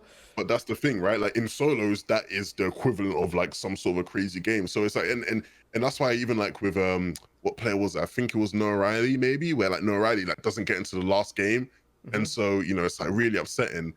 And he was in like 59th or something, and you're thinking, oh yeah, well you were shit anyway. Like it doesn't matter, you didn't get into the last game. But you look at what other people are doing, he could have been like, he could have had a good game, and that puts him top 10. So like in solos, it's so volatile. So even though Savage overall, 65th is not good at all, you know, a bunch of bad games, he literally is just one game away. Is that solos or is that 6 games? 6 games. I think it's both. I think it's both, but more so 6 games because you're less likely to do that. I feel like over the course of the 12 games, but it is a lot of solos as well. I think everyone realized like what we were jumping into in game 1, and especially after game 2, when you saw people like FNTASIA or Savage go down, like Benji fighting Pink off spawn every single time, and then you're left with like a bunch of, as I've been saying, Cash Cup Warrior players, the actual solo players. It was actually a well adjusted contrast. Because usually like when you see these guys go down, it's like, oh no, like this sucks. Like who are we left with now? But like it's because we built them so well to follow for trios. That in solos, the mode that the reason why the reason why we were hype on Mr. Savage was because he had just his best performance in a while, but there was in trios and like that. There's no transfer there. But the only thing that we had performance in solos as well. He was like the best Cash Cup player the whole season, though. Like he was a bit like even like when people talk about the best player of last season, they were saying you cannot tell me that Savage had a better solo season than when he won DreamHack Anaheim. You just can't. No, but no, that's not what I'm saying. I'm saying that as a solo player last season, if you're going to say who's been the best solo player this season, most people just said Savage. Savage had the best solo season of anybody in the EU last season. So that it was more than just his trio performance. Like genuinely, he had looked good more so in solos than even in trios, and he did well in trios. You know what I mean? So like I get where people are coming from in terms of like this is a massive underperformance of you want to say. Basically the point though is that our expectations are shot because of trios and also because we just haven't had real like cash cups. Like we've always said how much like you can't really buy into them. Anyways, Tayson, who won the tournament, has not won a cash cup. So it's like the thing I always say is like, yeah, you can kind of use them to see like form or whatever, but you can't use it to see if somebody's out of form. You can see if somebody's in form, but maybe it's just not a good barometer. I mean, did you guys watch, like, I mean, did you see Savage and some of the decisions he was making? When he got sniped in first game, can you tell me that wasn't his fault? I remember that. He was in the open going up a ramp, like without looking anywhere, without looking before he starts moving, nothing. Like, it was his fault. And then there's, what was it, game 4 or something like that? I'll have to try to find the clip. But my man is like, there's a guy on top of him, and he's like, the fight has stopped for a while, and he edits the build down, and then starts rotating, and he just gets lobby focused. It's like these decisions that just aren't really indicative of like what Mr. Savage is. I think he had a bad day just in general, but I also think that he's a very inconsistent custom lobby player, especially in solos. Well, what I was going to say is that when it comes to solos, that people claim people to be a certain level of solo player, pardon me, from all different things. So like Tayson's considered a really good solo player, but it's not because of Cash Cup performance, right? It's not like he's someone who wins Cash Cups and things like that, right? Like, but people call him a great solo player because he's won previous FNCSs and in set custom lobbies with solos, like you can see him doing good. Certain people were considering Vino a top solo player because of his performances in Cash Cups, and there was merit to that, right? If even regardless of Cash Cups being Cash Cups, like you watch certain things he does, you can see, he seems like a good solo player. Other people, it's in their trio, they play the role of the fragger, and the way they do that, you can see certain things translating to them as a solo. Like, people get called good solo players for all different reasons, right? And I think that's why, like, I'm not like with Savage. Savage is almost an exception because people just call Savage a good solo player. Like, even without like the whole cash cup thing from last season and all, like, people would have still put Savage as being a favorite to win this. And it would be true like the entire time. I just think that we are at a point right now, especially after this tournament, where we can just say, like, sometimes Savage is off and his range of where he could place is so drastic. Like, you can never bet on Savage, and it's like, is that reasonable to say, or is that crazy? I think that's reasonable to say. I just don't know if I'd say it about based off of this, just because of the whole aspect of, like, he could have just been top 5 with one decent game, like, or like he could have been top 10 with one decent game. Then, like, would we still be saying that? Would we still be having that conversation if that was the case? Do you know what I mean? Because it's like, you're the one who tells me what ifs are just like what ifs. Like, you should always no, but I don't really. So when do I say that?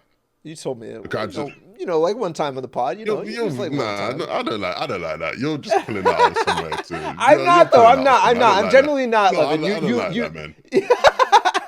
You have told me, like, in some instances, like, oh, it didn't happen. So, like, what's the point? No, because I think in other instances, and a lot of other instances now, especially where we have trios consistently, those what ifs are just way more like wild. Whereas like I've seen the end. I've seen the what if. Like, the what if I'm giving, I've seen it. Do you know what I mean? Within this tournament, with multiple people, even on other regions. Like, when I was watching West, I can't remember who was it on Westshire that, like, just had, like, was doing awful, and then they just, like, was in the top 10 after, like, one good game. Like, it happens so much. No, it happens all the time. I believe it. I know. Like, do you know what I mean? But, like, in this, it just happens so much that it was like, I'm just like. So, but here's where I struggle with that. Like, results. That's my problem.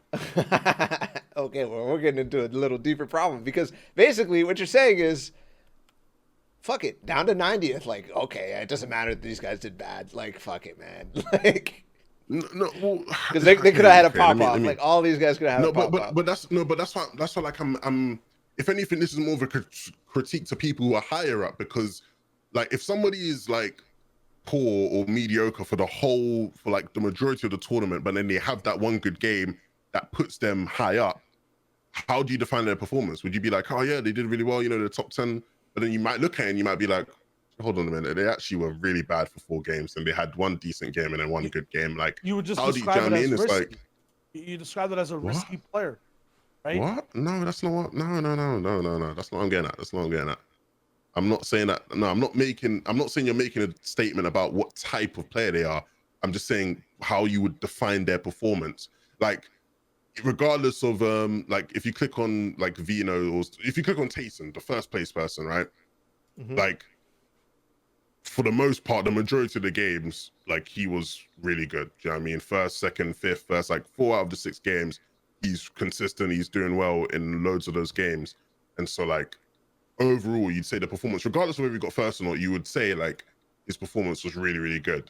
You know what I mean? Whereas you might look at somebody who they just had, you know, a couple really bad games, and then they just had the one game that was enough to push them high enough in the standings to a point where it doesn't look too bad. Because, you know what I mean? Like, in solos, like, someone that's 15th, you're not saying that's bad. You're like, yeah, you're 15th out of 100, like, whatever. But then you might look at the games and you might think, actually, no, you just had that one game. Do you know what I mean? So that's why I look at all of these results.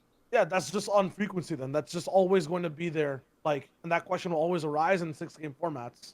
That's why literally, that's what I'm getting at. That's why I have a problem with all of, like, with this whole, like, I'm not making conclusions about how good someone is as a solo player based off of this. Obviously, if you actually go in and watch all the games, you're more likely to. But, you know, there's so many players here that, like, if I just look at someone, I'm not going, yeah, he's 55th. Yeah, it's not like trios where we literally have a thing to say about everything about the in-game performance. Yeah. And that's where I was getting at with Mr. Savage, because everything I saw him do on screen in the broadcast just did not feel like Mr. Savage. It felt so wrong. I don't know what was happening, but there was no aggression. There was no, wow, he never really made it to endgame. Like, it was not what we see from Mr. Savage. And that's why I'm thinking, to get back to my original point, it's really hard to bet on Savage in custom turn, like in a solo type of lobby all the time. Online. Online. What, At a specific price he's point. been to like 3 lands, right? Yeah, there's one not of a them large nobody sample watched. size of lands. Like, I mean, in the last peak of land, like the dude was. Yeah, he was nasty. All that to me tells me is that he's not going to choke on land. Yeah, but like if it's a. does that even say that though? Like, that's still possible. Like, I'm not saying Savage is a choke artist, but like genuinely, the sample size that we have for lands is so small that, like, do you know what I mean? Like, so. Oh, maybe in solos he's not. Maybe choke on land was not the word, but basically it tells me he's not an onliner. That's. Yeah. I agree with that. Yeah, he's not an onliner. That's the thing. But it's like the sample size for things like lands, like, you know, people are genuinely, like, people are living on these performances from way long ago, which should always hold weight in conversations about them because, you know, history is important all the time. It's like when I said a couple weeks ago on the pod, it's like when you actually think about like Booga being the World Cup champion, like we could have 3 by now already. And then like the idea of Booga being this World Cup champion, like it's not as meaningful because we should have like 3. Do you know what I mean? So then it holds less because there would have been people who it's like, well, you're not thinking about Booga anymore. It's like you're thinking about this guy who was more recent or this guy. But it's like, because Booga's the only one, it still holds so much more weight than it actually should. Yeah. Do you know what I mean? And I think you can apply that with a lot of the land performances. Like, yeah. Are we Although I didn't hold on think to, like, Savage got Marine? his chops for that shit. I still don't think you guys have pushed to give him his flowers, and I do agree. I don't think he got as much praise, especially for the way he actually won Anaheim. Like the actual way he won Anaheim itself is more impressive than most land performances we've seen in Fortnite. Period. And he should have got way more credit for that. Yeah. But this is not like I will bet on Savage and trios more so than solos now because of the stuff that I saw him do. Yes, because I just feel like he's trolling. He has the season though, right? Yeah, it has. You wouldn't have said that before. I would not have said this before the season. Okay. It's 100% flipped this season. So it might be a little reactionary, but I just don't feel like I've ever seen Savage make the mistakes that he was making in the solo tournament before. And now that he's starting to make them, I guess that I feel like he needs his team to make sure that he's not doing stupid shit. Even though he's the IGL, right? Like I just feel like he needs people in his call or something. Like I don't know, because it definitely felt like mental was shot, bro. Discord, yeah, he needs to be in DJ's Discord. Accountability, right? Huh? Yeah. Accountability, is that the word? I don't know. Like he needs to be held accountable for the decisions he's making. Because if it's a dumb decision, people can say it. We're next to him, right? It affects teammates. There's a second opinion to bounce off of. Even if you have someone in your call, which I'm assuming you had to have, right? It's solos, and you're an EU pro. You might be chilling somewhere. Savage is one of those, like, he does everything by the book. Okay, true. Yeah. But and in that case, it's like, you know, if you don't have it, or even if you do, they're not gonna. It's not like a person in game with you, right? Like you are making those decisions, and in solos, you choose a bad path. You don't check one corner. Sniper bullet, right? And the other thing to also mention is that I feel like he plays off momentum a bit as well. Like starting your day off getting sniped is rough. Yeah. Where did Chapix end up, by the way, in placements? Like Chapix. I didn't see anything from Chapix after the game. He got sniped half and half as well. Like no, you did. You saw him go kill Pink and then just leave Benji alone. Oh yeah, that was a very tactical third-party engagement that we saw on the tactical field. Tactical disengage. Yeah. You know, it sucks. Like imagine having height and it's so high, and everyone's launch padding around you. I forgot about all that until now. You can rotate later. You know what I mean? And you're chilling, and then Thomas HD snipes you from some random spot on the map while you're on high ground. Like that's gonna ruin your vibe. And then sorry to ruin your vibe, Balla, but no, that did happen. I was just I went on this whole thing of like, oh yeah, there was nothing. But anyways, I guess as a community, we just choose to ignore it when it's Benji Fishy. It's fine. Is it because it's Benji Fishy, or because the placement just didn't matter and they were griefing each other? If Benji had won FNCS, people would have Like that People clip would would have have been been all over our banned. timelines. Someone would have gotten banned if Benji won FNCS and that happened. I don't know who. It might have even have been those three. It might have been Boss Fuji or whoever the hell banned Ziff Ronaldo again. You know what I mean? Like someone would have gotten banned if Benji won. That's all I'm saying. Yeah. Anyways. Yeah. That there's no proof of anything. It's just like literally speaking to that idea. Yeah. So but before I talk a little bit more about the players and stuff, I don't think I would have enjoyed watching this tournament if it was 12 games. Okay, would you enjoy watching this tournament if it was match point format and it went to 9 games? Because match point format should never fucking be used in solos. If you try to use it in solos, you are a dum-dum.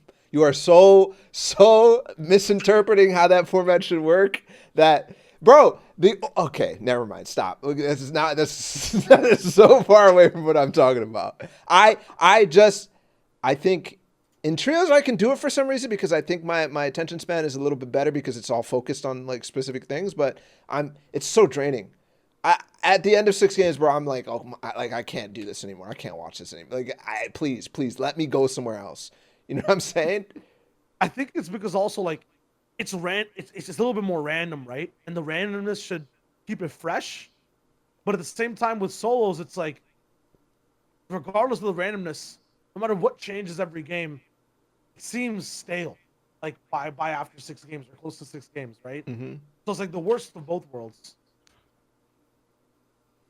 Let's say this tournament doesn't end with Tayson versus Vino 1v1 for the win, and it just ends like in a way that's just less spectacular, but same result, Tayson wins or whatever. How do you feel about this tournament? I mean, are you saying the ending sucks? Or are you saying the ending is still decent? Just not. It doesn't suck. regular, it's just decent, but because that is one of the best yeah. endings we've ever had, and I feel like that does change the way like I feel about the tournament as well. You know what I mean? That's why I'm asking that. But so like I want to know like from you guys, like if the tournament doesn't end in the most spectacular way possible, how do you feel about this tournament? I just wanted to mention before I say my opinion, every blessed ending we've had in EU is reason crashing at some point. Oh my god. Oh my god. Yeah. Anyways. That is the key. That is the key. We figured out the key. Someone get a hand on his HDD.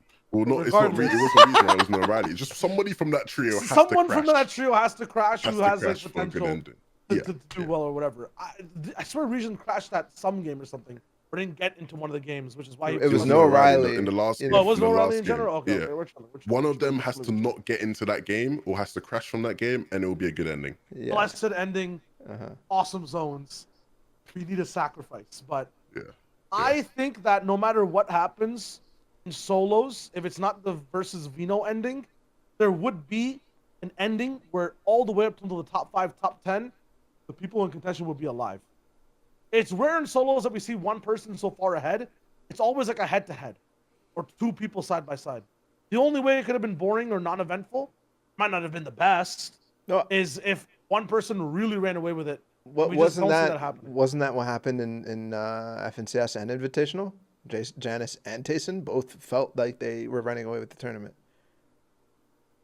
And there was never anyone that was close to catching up at all ever. My memory is horrible, so I'm just asking. They never had anyone in contention with them. I remember Aqua in Invitational was starting to catch up, but it was still far away. If I'm not like, let me pull it up. I used to make such a big deal about like remembering all that shit, and I realized this shit was not real.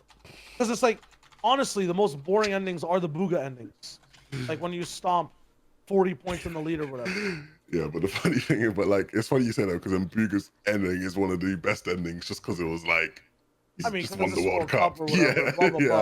I know what you mean. On a pure tournament standpoint, like those are the suckiest endings. To be honest, so I do agree with you. Even if it didn't end the way it did with Tayson vs Vino, I still think it would have been somewhat of an interesting ending because if you just watched like the way the games were going, it was always the same people in endgame. Do you know what I mean? Like it was always the same people in endgame. So you would have had some formula of these players are the ones who need to win it, and they're the ones that are here. Like you would have had some combination of all those guys doing something. So yeah, I can see that. I also wish like it wasn't solos because of how many and I know that doesn't grammatically make sense, but like it makes sense in my head. of how many entities there were, you couldn't hype up like in time the Vino versus like what's it called, Tayson actual Tayson. showdown matchup. Mm. You know, Because like it did sort of just end like really quick. Like we're saying, it was so fast. Yeah, like we are saying it like it was this crazy 1v1. Like they batted it out for like 2 zones, just them two. Like because it sort of felt that way, but. Like Vino just dropped on him and like Tayson just pumps him and like You have to wait for like 10 seconds at least. He could have hopped around the builds or something, but these guys just like there's always that little breathing room, right? When there's like 3 people left or 1 person, but Tayson's just like, I don't give a fuck. Boom, boom, boom, boom. Yeah, it is what it is. Yeah, I'm like, wait, hold up, slow down, man, please. And final one. And, yeah. Oh fucking hell! I love fucking FNTASIA, man. It's the best podcast in the world. All right. I literally was looking for the other results, and now I finally pulled the fucking actual end game. This is the wrong game. No, this is the right game. I was so hyped because Reason was on height. I was like, oh yeah, because Reason was my like. Oh fuck, I just did the thing. Don't do it, man. Levin didn't catch it. He's happy right now. I just did the thing. I just did the thing. But I got it, man. Don't do that, man. Anyways. Wait, you just said in any case, right? I did say in any case, but that's not what we're talking about. That's not it. Yeah, that's what it was, Levin. No. Yeah, it was... Very good. Very nice. Very nice. Okay. What were we talking about? I finally pulled up the game. Cool. Keep talking. Whatever you guys are saying. Okay, yeah. Your mic just went really quiet on me. Yeah, you went very quiet. It sounded like someone pulled Am I your so chair quiet now? through your wall. Or no? You're fine now. No, you're vibing. Yeah. Or randomly it was like, and I was like, oh, okay. Anyways, yeah, in this final game, like you just see like all the way towards the very end, you can see that this is happening, right? But it's like a firework going off before it was meant to. Like people are counting down the New York, like Times Square, 3, 2, and you know the ball just dropped. Like, but Tayson was just nuts, and wanted to finish the game faster. I guess. You're tripping. Okay, you're tripping as a caster right now. You're tripping. There's I'm plenty just saying of time. for the final fight. There's plenty of time. I know you're saying for the final fight, but like, I don't give a fuck. Wish I could. What Seti, what Kiko, what Erican, like, kind of, I'm giving some props to Erican. We weren't. But like, I'm just talking about. You know, I just wish there was a way to gladiator intro both players in the final showdown. You know, because here I'm not sure if Tayson's gonna live. There should be like this thing where the final zone doesn't close, and you could actually have 1v1s that are extended and like. No, but like in this case, that wouldn't have made a difference because Vino like just drop down. Like Shia wants the moment to be able to go, and it's Tayson versus Vino to win. I know. You didn't get that opportunity, because it was just so. It's right here. Vino's like in front of him, like, hello. Yo, like, I didn't even realize. Erican is here too, and he's third. That is crazy, bro. I actually didn't realize that as well. That is crazy. Wait, was it possible for him to win if he killed both? Surely not, right? I don't think so. Hold on, let me take a look. Let me do the math. Because if that was possible, that would have been silly. But I don't think it was. Because he was 85. He was literally 40 points behind. Good. Good. That would have been mad. It's funny though, because you actually looked like 2 games before, Vino like hard threw in one of the games, and it was like if he didn't hard throw, like it was one of the like it's a silly mistake he made. He just wins the tournament. Like he like hard threw in like 2 games before this. Didn't he throw in 2 like 1v1s, basically? Is this not a throw as well? This is a throw, yes, for sure. Well, like he misses the easiest pump shot of his life. Yeah, he misses a shot that he shouldn't miss. Like he should not have missed that shot when he drops down. Like the wide angle actually shows it properly, like really good. You can see right here too. Like, missed a shot. Literally kisses him in the mouth. Yeah, and the biggest mistake is that he's literally on top of him. So like, nice. Yeah, the angle's just messed up. Yeah, he just put himself in a full 50-50 situation. I don't know if he still had mats, but anyways. That's another one. But anyways. It's my podcast transitions, Levin. Stop with this. Stop with this. Yeah, someone, you gotta start getting some merch or something, bro. Like, and anyways, merch. Facts. Yeah. I didn't see this in the rundown. Can we talk about the production, last running this event, and changes made, and new things that we noticed, things we liked that you know, I think that's a big deal, right? Like, you know, we know DreamHack have done events, we know other people have done events. Blast obviously do really cool CS events, and they were the ones in charge of the production for this. And especially from you, Bala, as somebody, you know, who was, you know, watching the broadcast and you love your viewing experience, you know, what did you like? You know, what did you like? What did you dislike? You know, what did you find new and different? You know? Put me on the spot, man. No, I'm just kidding. Dude, it was great. I like Blast, man. The music is my favorite thing. Like, they just like know how to work audio. And I'll continue to say that till I bring it to my grave. But there was improvements. Like, for the first time ever, something I suggested probably like, oh wait, how long has it been since I've been on? Yeah, something that I suggested during Solo Invitational was storm surge graphic that explains what the hell it is, like when it pops up or something. Finally, that was there, which is pretty sick. Just in general, the stat fly-ins are so good and they're getting better. The spotlights are so good and they're getting better. The instant replays, I didn't realize how much I was missing that until I watched the finals. That's so good. Like, just the instant replays. Oh, this guy just got sniped. Woo, instant replay. I feel like it's been missing for so long. I don't know when it stopped, but there was instant replays in FNTASIA Solos, because I remember working on that, and half of my time as an analyst was getting the clips for the. But the thing is, for this one, right? Like, their instant replays were more instantaneous than the instant replays that we had in the past. The cool thing was it was replays of what you just saw, which is sick. Literally a second after. And like, I feel like they built it for the VR, but then someone had a really good idea to use it for plays mid-game. It looked really good. They had wide angle set up for the VR and stuff, but you have wide angle set up for a box fight. You never went to the wide angle once at all. Like you know, and you just used it for the replay only. Like, that stuff is so sick. Because it shows that they're not just doing things for the sake of doing them. There's a process, and they're not just abusing every single angle. Like, it's methodical, it's planned out. And they have some, you know, once again, like, the way they approached it, they took a bunch of people from the scene that live and breathe the game, and they got them involved on respective regions. Shout out to War Legend. Shout out to War Legend, you know, and then across the world, actually. Even they took people from the Middle East who run tournaments and had them help out with OCE and NA West. Like, they that's just amazing. It was a full process. We had backdrops, like, which was a little bit of a cool thing that Levin did not know how to set up. Just want to put you on blast there. Nobody. You had to connect. You had to connect a letter to another letter. And he's like, I can't find B1. Shut the hell up, you absolute mug. Because you were the only one that knew how to set it up. Everybody else had to ask. We had to get sent a video on how to set it up. So just because you are the, like, Mr. Smarty Pants, like, hey, look at me, I'm shy wager. Like, I can, like, connect, like, squares and Lego. Like, shut up, man. Square? Goes in the square hole. No, I'm not letting you do this. The triangle? No, because this is goes in the triangle hole. All right, I'll stop you guys here, because can we not, like, I enjoy you guys arguing, but, like, this is about something that nobody gives a fuck about, guys. Like, please. You absolute wally, Shadow Agent. You are absolute wally. That's what you are.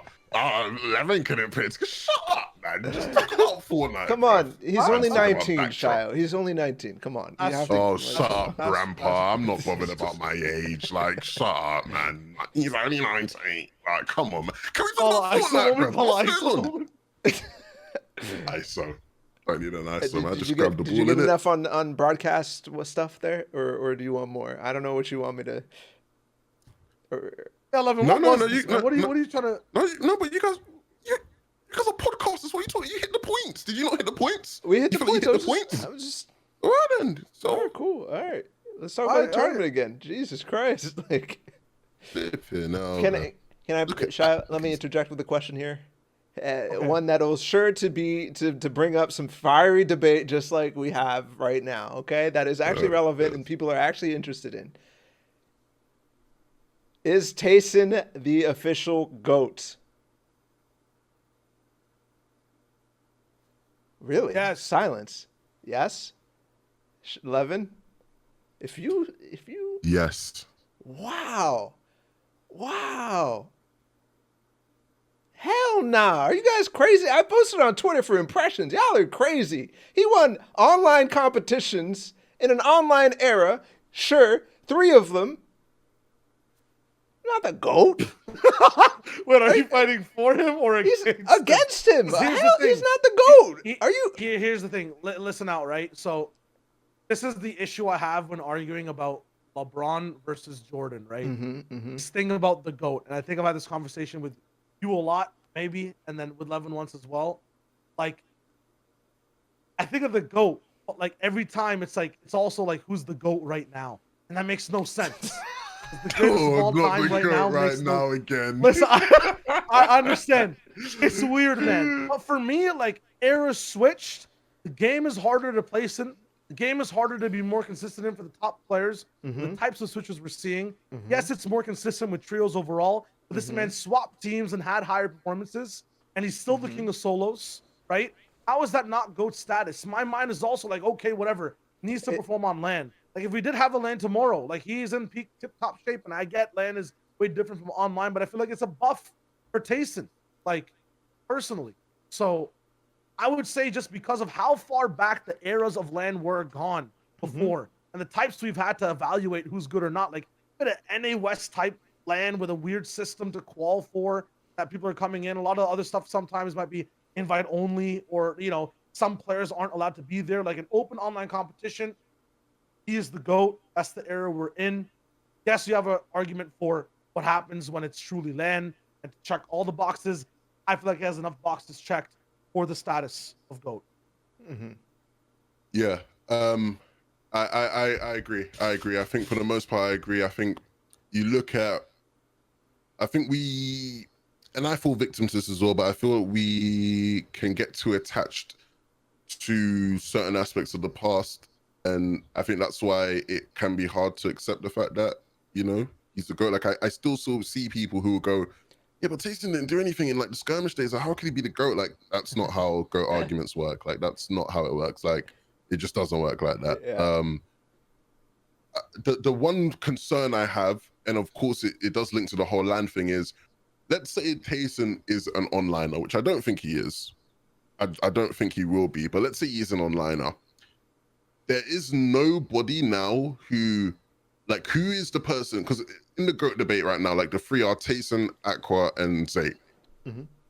When LANs come back, Zayt's not, well, you know, Zayt might come back and start playing the game again, and you know, maybe Aqua will, you know, reach new forms and come back to being one of the top players, but, like, neither of those two are in a position where they're going to come back and, like, stomp LANs. At the moment, it doesn't look like that would be the case. The best so scenario would be like a Bizzle situation where they get like a decent performance and everybody's like, oh my God, he's back. Yeah. Well, here's the thing though, right? Like, just to interject slightly right before, when LANs get announced, there's a lot of time for LANs to come back. Why and do you I feel have a like for a comb LAN in your hand? Huh? I got a beard, man. Like, none of you both would not understand. It'd be hard to explain. It's like when LANs come back, I feel like that's when, if you have a retiree who used to be the GOAT, or if you had a dude who has wrist issues and chooses his times to play who used to be a GOAT, that's where people truly come back. And yes, someone who doesn't have all his boxes checked, who is like now, you know, has that title. I feel like when LAN comes back, that title is once again up for grabs for all 3 people included. Like, might be someone trying to defend it, and other 2 trying to reclaim it again. But say LAN does come back, right? Like, if Zayt wins, is he the GOAT? Well, no. So what I was, yeah, that's a very loaded question. Sorry, I'm not like thinking about that at all, and it's hard. But yeah, just I think that's not gonna happen. Okay, straight up. What I was gonna say is that, like, I was trying to get at is who is the 4th guy who's coming into that debate who has that upward trajectory to where if Tayson was to be an absolute shocking LAN player, and not really have any sort of significance, who's that person that's coming up who looks like, okay, maybe this person's the one that's angling towards being the GOAT? Because it's like Tayson's trajectory is up still now. Like, his trajectory is still up. With Zayt just being retired, it's down. With Aqua, it was looking down. It's sort of plateaued, but it still isn't like looking up at all. So it's like they're like stocks going down, his going up. Who else is coming up towards that point where if they were to come out and just be the best like LAN player, it'd make you think, okay, yeah, that person's now the GOAT. Like, who's 4? Like, who is that person that has the potential to come into that conversation with Tayson? Is that person on NA East? So when I say that, Oh, like, I don't know yeah. who that person is, which I is don't know. So what I'm concerns me. attacking. I'm trying to filter it out, right? So in finding this person, if we can do that right now, really quickly, okay, just to entertain that question, could that person be on NA East, or would it have to be someone on EU? Yeah, they could be on NA East or NA West. If it was going to be NA West, it'd have to be like one of the guys One from of the like three, yeah. Arkham, yeah, it'd have to be one of them. And but even it's weird with NA. I don't know who that person is on NA.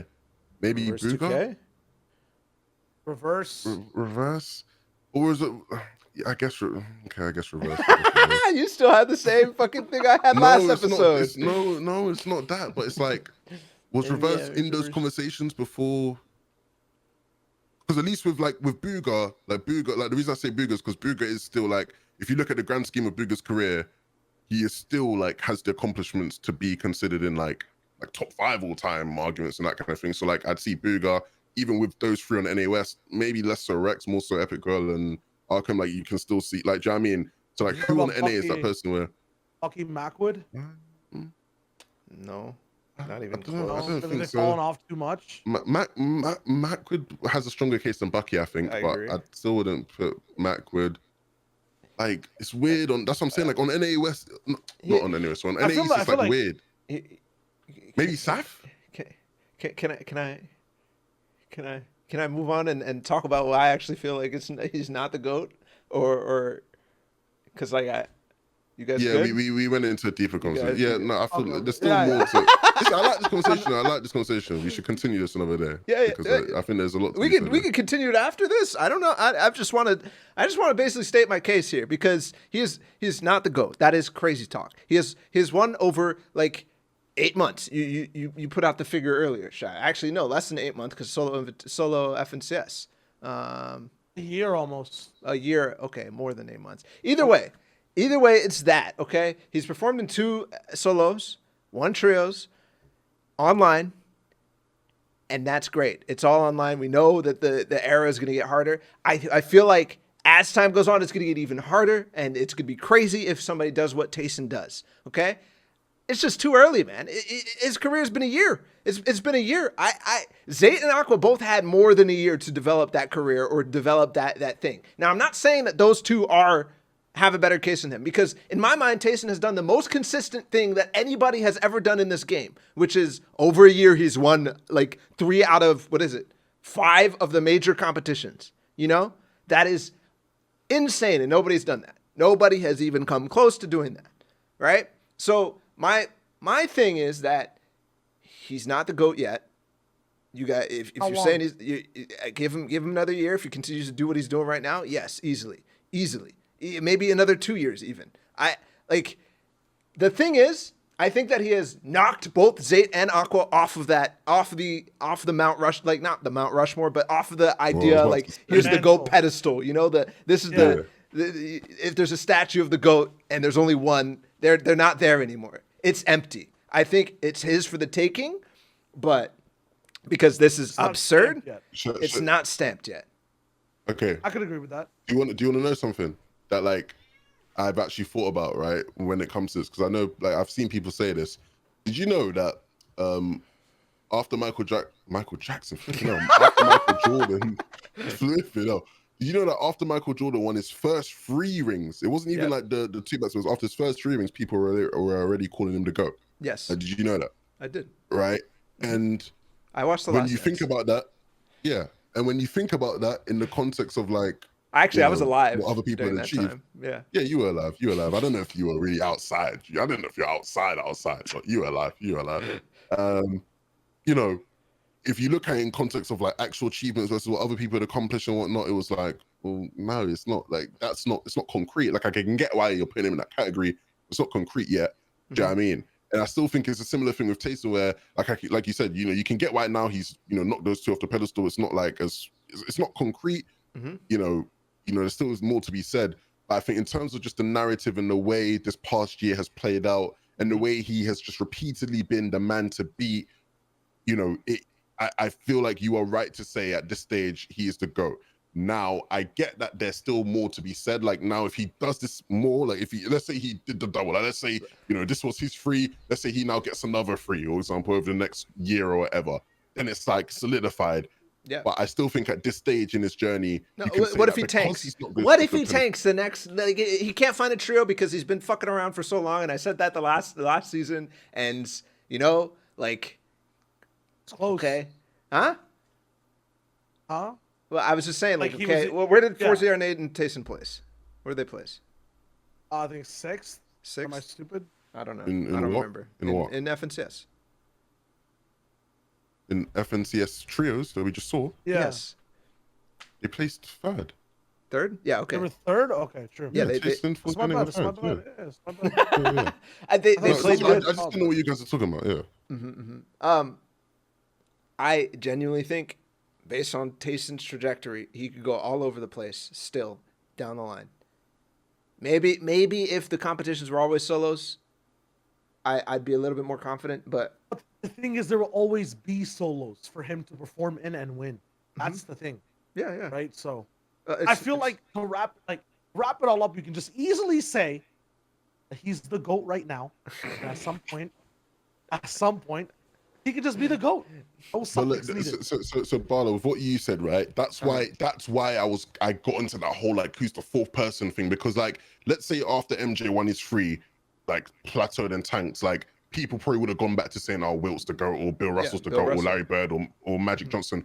In Fortnite, I don't feel like, do you know what I mean? Like people, because I don't think people would go back to being, yeah, actually Aqua's the GOAT, or actually, yeah, Zate's the GOAT. Maybe it was Zate, they would go back to saying he's the GOAT.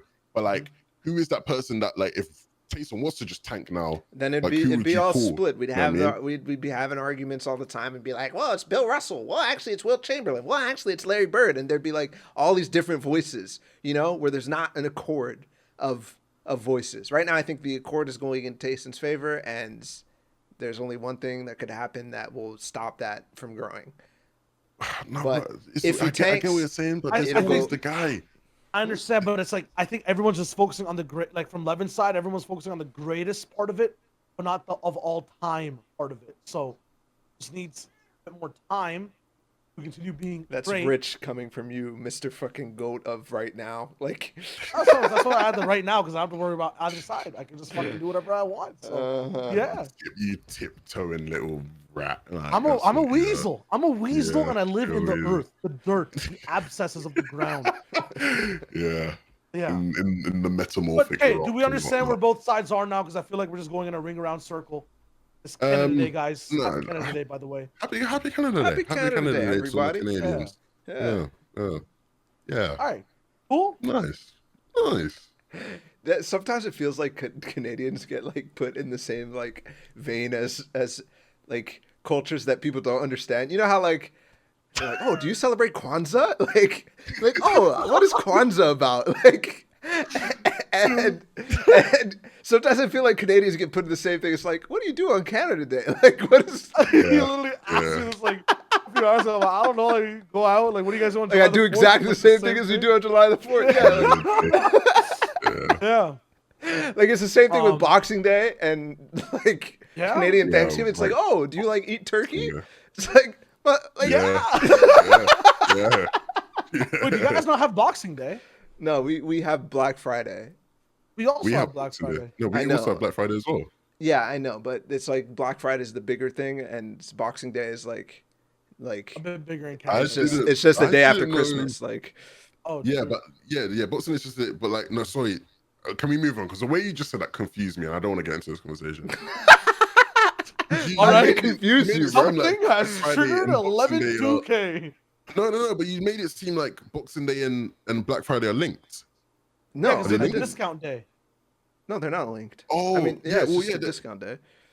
Oh, okay, yeah. I thought there was more like a historical link. No, between no, them. not like a I Nah, wasn't religious getting or I'm it, anything. yeah. talking about like- Best yeah, Buy yeah, and yeah. stuff, bro. Yeah, Best yeah, Buy. yeah. You need to sponsor a podcast. Yeah, Someone Black who Friday. is listening. Black Friday. We got Yeah, two Cyber black dudes Monday and a brown was dude. awesome. We're chilling. Get Samsung's sponsor. All right, that's EU. We will tackle NA East next week. But if you have a take or a favorite holiday, comment that down below, and let's see if you can hit 12 comments on this video. Have one final thing to talk about. Rolling He's always in trying to towards- one up me, man. That was just disrespectful. Man. There was no need, man. Come on, man. Flip it out. We have Continue. one final thing to talk on the day, and that is going to be the situation regarding AussieAntics and the official broadcast. On the day of the finals for NA East, I think this is literally 30 minutes before showtime, AussieAntics tweeted he's dropped from the official broadcast. Going live in 5 minutes to explain why. I'll be doing a viewing party for NA East Solo FNTASIA finals as well. If you go onwards, he has tweets to explain exactly why on his Twitter as well. He went on stream to explain too as to what happened. Essentially, TLDR, the night before on OCE, I believe it was Lunar, one of Aussie's close friends and person that he's been grinding with or has been keeping an eye out for since the beginning of the scene, ended up in first place or in a spot to win the FNCS for OCE. Unfortunately, a player somewhat in last place landed at his spot, griefed him, killed him off spawn, and then yeah, that Aussie had a reaction to that, called the player what's it called? Called him a bunch of names. For his statement, it was, I was dropped from the broadcast due to breaking guidelines around my conduct on my own stream. I called the player a loser after he dropped on first place game 6 of the finals. I understand Epic's decision. I did not mean to incite hate towards the player. I have like 3 different takes about a bunch of stuff regarding this. But do you guys have any initial reactions to it, or like in terms of what went down? I have plenty of reactions. I think I've gotten most of my reactions out, but Yeah. Go ahead. I wanna Okay, hear. cool. So this is my thing. My first initial thing when hearing this, regardless of what the hate was, I didn't really look into it. It was a surface level thing. If you are a person of influence and you say something negative and hateful towards someone, regardless of whatever the reason for it is, if you have an audience watching, you're enticing hate on that person. Even like you are doing that if you have the influence and you have the audience. So no matter, like, you should know that, first of all. It's the reason that streamers get sponsors, streamers have partnerships set up, is because they have influence on what they present on stream and what they do. You don't need to be saying 24/7, I love HyperX, or I love this, that on stream. But with the association of the people watching, that connection's linked. You don't need to say exactly what to do to a certain individual, but if you're berating them negatively, you're leaving an impression on your audience as to what to do. So that whole point of enticing hate, and that was one of the biggest things that he was saying, like in defense or something. This is not like against Aussie in any way, but like the defense he had is that he didn't want to actually send people over to that person's stream or entice hate on him. Like that happens automatically. And people in our roles, like casters or big streamers, they have a responsibility. Like it's the whole Spider-Man thing, the great power, great responsibility. Hold yourself accountable, not lose control in those moments. To actually get it personal and get deep, because then you have consequences, and that is the facts. Past that too, like everyone that's like reporting on this or whatever, or is looking into it, I've only seen one person really dive in, and I've watched the VOD myself, to what was actually said. It wasn't just that the person was a loser, like, and this, you know, if once again, not taking sides or anything, but it's like to like, it seems like I'm bashing the guy, but it's like, man, you called the dude a loser. You said that like he's raised wrong with his parents or whatnot. Like apparently moderators were saying mean messages, and Aussie was agreeing with them as well. And there was much more said than just a one-off comment, which is what it seems like on the defense, that one player is a loser. What I'm getting at with all this is that like it's a lot of the people are reacting to the fact that Epic is unjust or like wrong in this moment. But it's like, if you have an influencer, if you have someone that's closely associated on the broadcast saying hateful things, right? Like there has to be some type of consequence to that, right? Like, or else, like, I don't know, what are the point of rules? Like, there's a reason we don't say kill on stream. There's a reason that, you know, you don't have people in, like, you don't have brand risk people who are saying dumb shit casting on stream as well, right? Like, there has to be, like, there can't be a double standard then, right? Like, rules have to be upholded. But that's basically my takes on the whole thing. Like, if you're in a position of power, you have to be responsible, or, you know, bad things will happen. And B, it's like the way this is all being presented, I just find it so odd that like no one's actually like in the defensive case of what happened, because usually when this happens, like the person who's against the org or the company just like chills, stands down, like it is what it is. And the explanation, the full context of what was said is not being said, which I find a little bit disingenuous. So that's my take on it. You had a little breathe, so I thought you were going to talk, but I mean, Yeah. like there's a couple reasons for the things that you're like. Epic is not going to go out there and be like, hey, here's why, or No, clip and what they don't need to. I'm just saying, if you're like making a case for yourself, you can't pick and choose. Like I just find that kind of weird, man. Like, well, of like, course you can. It's the same thing as like it's the same thing as the free X situation, right? Just do what is best for you in the circumstance, right? yeah. Like that's how cases work. You're not going to be like, here's the fucked up shit I did, like, and present it to your audience and be like, especially because like he didn't even apologize, which, you know, I guess that makes the most sense, because if you're not looking to be sorry, then what you did doesn't really matter, right? Like, yeah. it's just, yo, this happened and we move on. So I guess, yeah, that makes sense then. And But I have an issue with that. But, yeah. I feel your issues, especially when you see like the community reaction and stuff like that. Mostly like get him back on the broadcast when obviously he just doesn't really want to be there, given the response and how he's obfuscating and not obfuscating. He's just doing what he needs to do to stay like, I don't know. This he has a big audience. Like if he goes and is like, oh, da, da, da, and I'm sorry and whatever, people are gonna like think that he's, because he stands by what he said, right? And Yeah. to be fair, like there is a massive problem with griefing in games. There just is in solos, especially in OCE. So I could see how this is really taking a toll on people in that scene. On the flip side, though, and this is going to sound hilarious given my context, but on the flip side, isn't the best route to try to go fix the issue rather than like targeting people who are just a part of the system? Like why are you hating the player here instead of hating the game?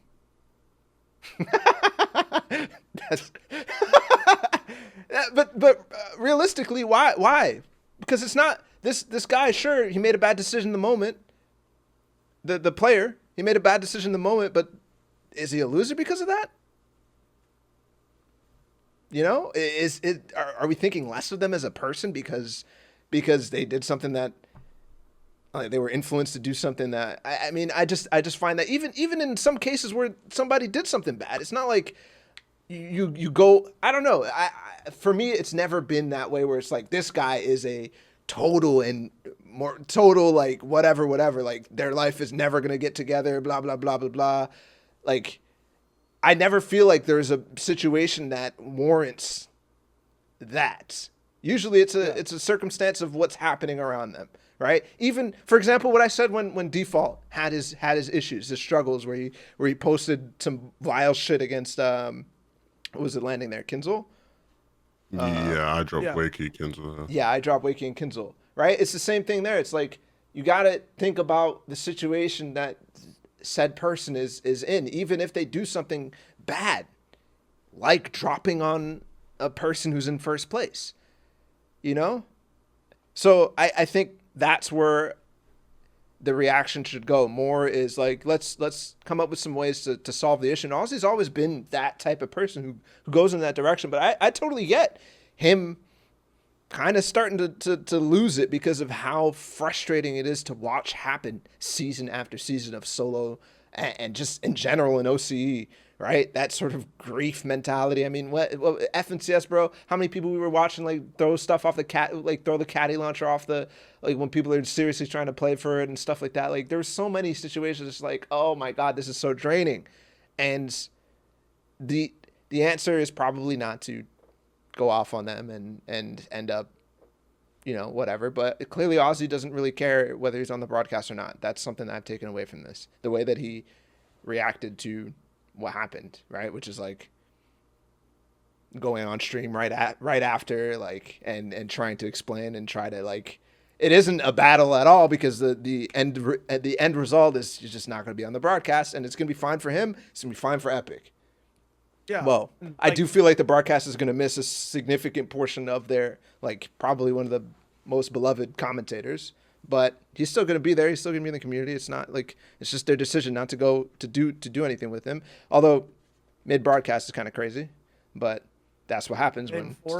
Yeah. That's what happens when you do stuff like that. That's just what happens.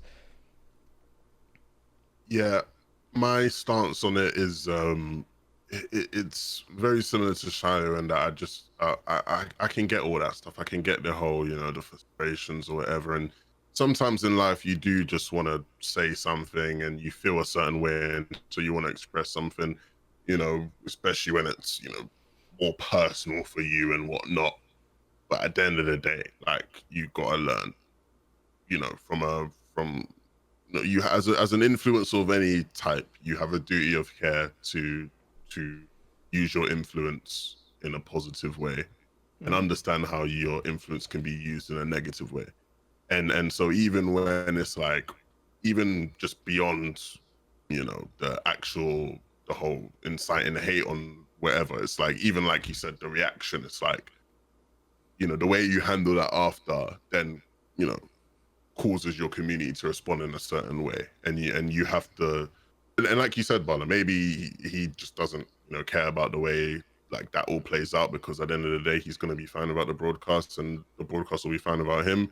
But it's like, these are just things you have to be aware of as an influencer and as somebody who is just a respectable person in any community. When you're on a contract with to do a certain show or something like that, like, you simply have to do what they want, right? And what they want is, I've been communicated this, is that the goals of the broadcast in some cases are to give opportunities to for players to be like, oh my God, I'm casted, and stuff like that, right? It is literally for their commentators to be seen as, you know, their show to be seen as a place where everybody is celebrated, and no matter what, you should be trying to strive to get on a broadcast or whatnot. And obviously, the OC isn't broadcast or anything like that, but when people see that happen, they're just like, Epic is like, well, that's not part of our goals. And when you're on a contract, you have to be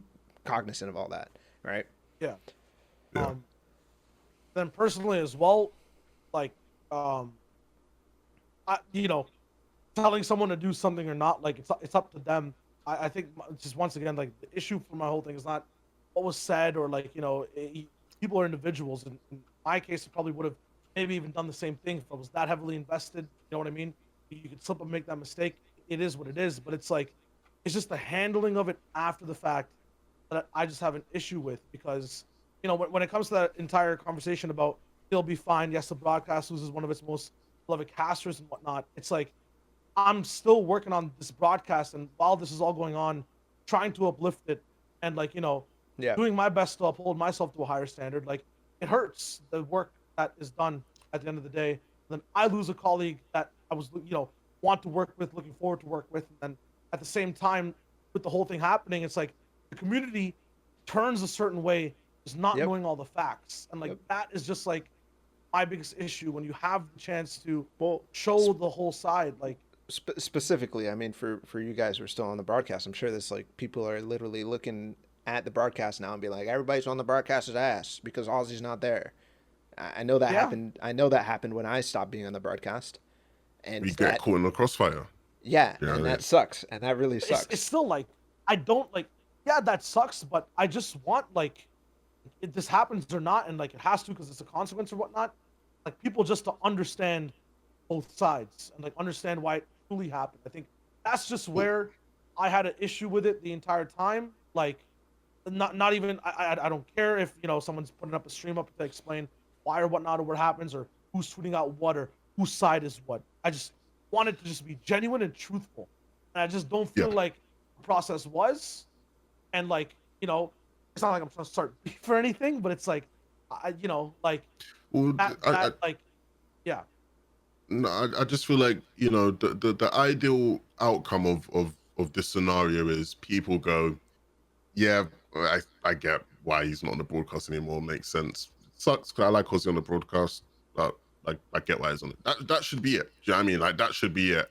And it's obviously not that. Do you know what I mean? You know, it's obviously not that. Like Barlow alluded to, it's like, you know, talent on the broadcast gets caught in that crossfire because the community, Epic don't do anything, right? They don't do anything. They don't say anything, right? But it's like the community turns it into a battle of, you know, Aussie versus Epic or whatever, or Aussie versus the broadcast and that kind of thing. And it's like, or Aussie and Bala versus the broadcast. Like, yeah, do you know what I mean? Like you're getting roped into it and whatnot. And it's like, you know, we're all, you know, we're all talent, right? We all work in this industry, and I think, you know, you have respect for people you work with, and you know, you look at, you know, regardless of whether you even interact with each other, you know, you all have like a common respect, and you all get along or whatnot.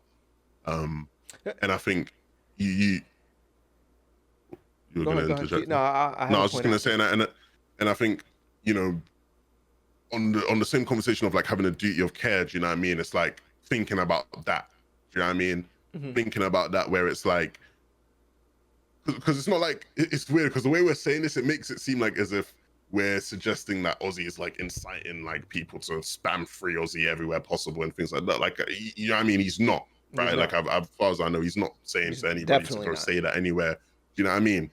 But it's like, it's on the same conversation of like, you know, the hate thing. You don't need to do that for that to happen.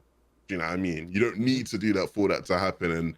And especially if you see that happening, like come on, I don't even think that that's a problem. People spamming free Aussie, they're just expressing their but like it's not that though. That's not the point.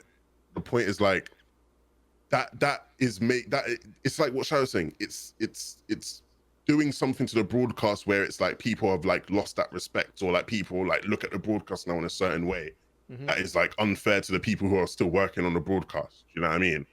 Like that like movement in a way, which I think is unfair. Yep. Especially because it's been getting a lot better in time. Yeah, like it's been getting so much better. We were just talking about Blast and how that broadcast was so good, and then like sort of goes under the mud now because nobody's thinking about it. Everyone's just thinking about you know the talent situation. I am so sad that we won't get to see Aussie's arc as a caster complete. I am very sad about that, but sometimes that's just how it is. I've seen many casters in esports unfortunately not go all the way where you saw potential or whatever. Because I would have loved to see Aussie cast at LAN outside of AO, where it was like his, you know, I would have loved to see him cast at a World Cup or something like that. But dude, I wanted to cast with the guy. I haven't gotten to cast with him solo yet. Like, I don't think I've gotten to cast with him since the like thing that we did on whatever. The tri-cast we did? Like, yeah. Like a scuffy tri-cast with OC diff ping. Like, I was waiting because we're just like, you know, relegated to our regions and whatnot, and he's literally on the one that I'm not on. It's like, you know, it's for something, a third party here or there. But yeah, it's like, yeah. And the question also goes to like, what happens to Monster and his pairing? Like, how does that roll with the Ducks? These guys, it'll get that would be a thing. It's something that I've learned. Obviously, I already learned this, but casters are replaceable. It literally will happen down the line. Everybody should understand that. And the thing is that people don't understand that, yet they still forget anyways. Casters are going to get forgotten no matter what. Like, that's just a fact in esports. I do want to bring up a question though, which is, I feel like we probably wouldn't be having this conversation in any other scene, in any other esport almost. Because specifically in my mind, one of the issues is the age issue, right? Where a lot of the competitors are young. A lot of the competitors are 14, 15. I don't know how old this guy was that Aussie was talking about, but I just do not feel comfortable in a lot of situations, especially where I don't know the age, talking negatively about any player, which in my mind affects the broadcast immensely. You know, like I feel like, and this is gonna sound weird because it's completely out of context, but like Thorin listening to us talk about this situation right now, he would be having a field like these guys in other scenes, like all the other casts and shit. They'd be looking at us talking about how AussieAntics got, put off the broadcast because he called some kid a loser. Like that sounds ridiculous. Like it sounds so ridiculous. Like it's not. The issue is that this potentially these competitors are 13 years old and. A 30 years old person in my case might call them or say something negative about their play or whatever, and how that affects them is so incredibly could be really bad, could be really, really, really bad, and which is why this is a big deal, right? This is why, in my mind, this is a big deal in the first place. If it wasn't, then it'd be fine, but it is. So we have to be positive all the time about almost all of our competitors. Unless you have personal relationships with them or unless there's more context to that relationship or whatever. Yeah, it's also the rating for everything involved, right? Like most of the broadcasts that are run through the game itself, like all the partnered people and whatnot, it's E for everyone, right? So as soon as you go into roast territory or adult themes or whatnot, that gets bumped to 18. That's one of the biggest reasons, you can't use certain words like kill and whatnot. So yeah. Yep, which other shooters do not have that same type of status, by the way. Yeah. Like CS:GO is probably all that stuff. There is legal stuff, but this isn't a legal situation right now because it's literally him talking on the stream. So it's not necessarily that, but Epic is very, very, very aware of that. So aware of that, and I can't stress that enough. Yeah. Look, I hope everything works out for you. Like you said, but it's a shame that we potentially it's a shame that we won't see him potentially casting these massive lands in the future, whatever. Who knows what happens with that? But I just say to everybody, if I was gonna say one thing to people who are listen, maybe if you're listening to this and you coming into this, you're thinking no, this is no, this is a sham or whatever. It's it's not. It's a lot simpler than that, and it doesn't have to be that. Do you know what I mean? It straight up doesn't have to be that. It being that doesn't help anybody. It doesn't benefit Aussie by being this super hard. Yeah, the broadcast sucks. AussieAntics up and all that. It doesn't benefit anybody by doing that in the short term. But I agree with you. Yeah, you get what I'm trying to get. Yeah, you get what I'm trying to get. It's him having 20K viewers for a week or whatever is long term. People are going to forget about the issue, and he's going to do his thing, and his thing is going to be great, and he's going to continue to grow. He's probably going to hit 1 million on YouTube within the next 2 years. I believe that. He's great. He's going to do fantastic in his life. He is already doing amazing, and this doesn't change anything. Yeah, cool. So, with that being said, NA East next week. Canada Day celebrations upon us. July 4th, too. And July the 4th is happening. What do you guys end up doing on July the 4th, by the way? Why do you call it July the 4th? It's July 4th. Isn't it? July the 4th? No, it's July 4th. You don't say July the 4th. You don't? I always say the after the month and before the day. No. Yo, what are you doing on July the 23rd? I mean, that's correct, but it's July 4th. Yeah, but it works, yeah.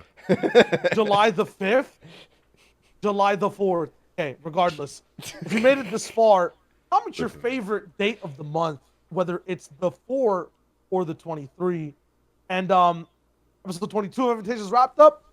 Stay safe, follow, subscribe, and do all the things. And remember, if you don't got socks on, your shoes are uncomfortable. Peace out.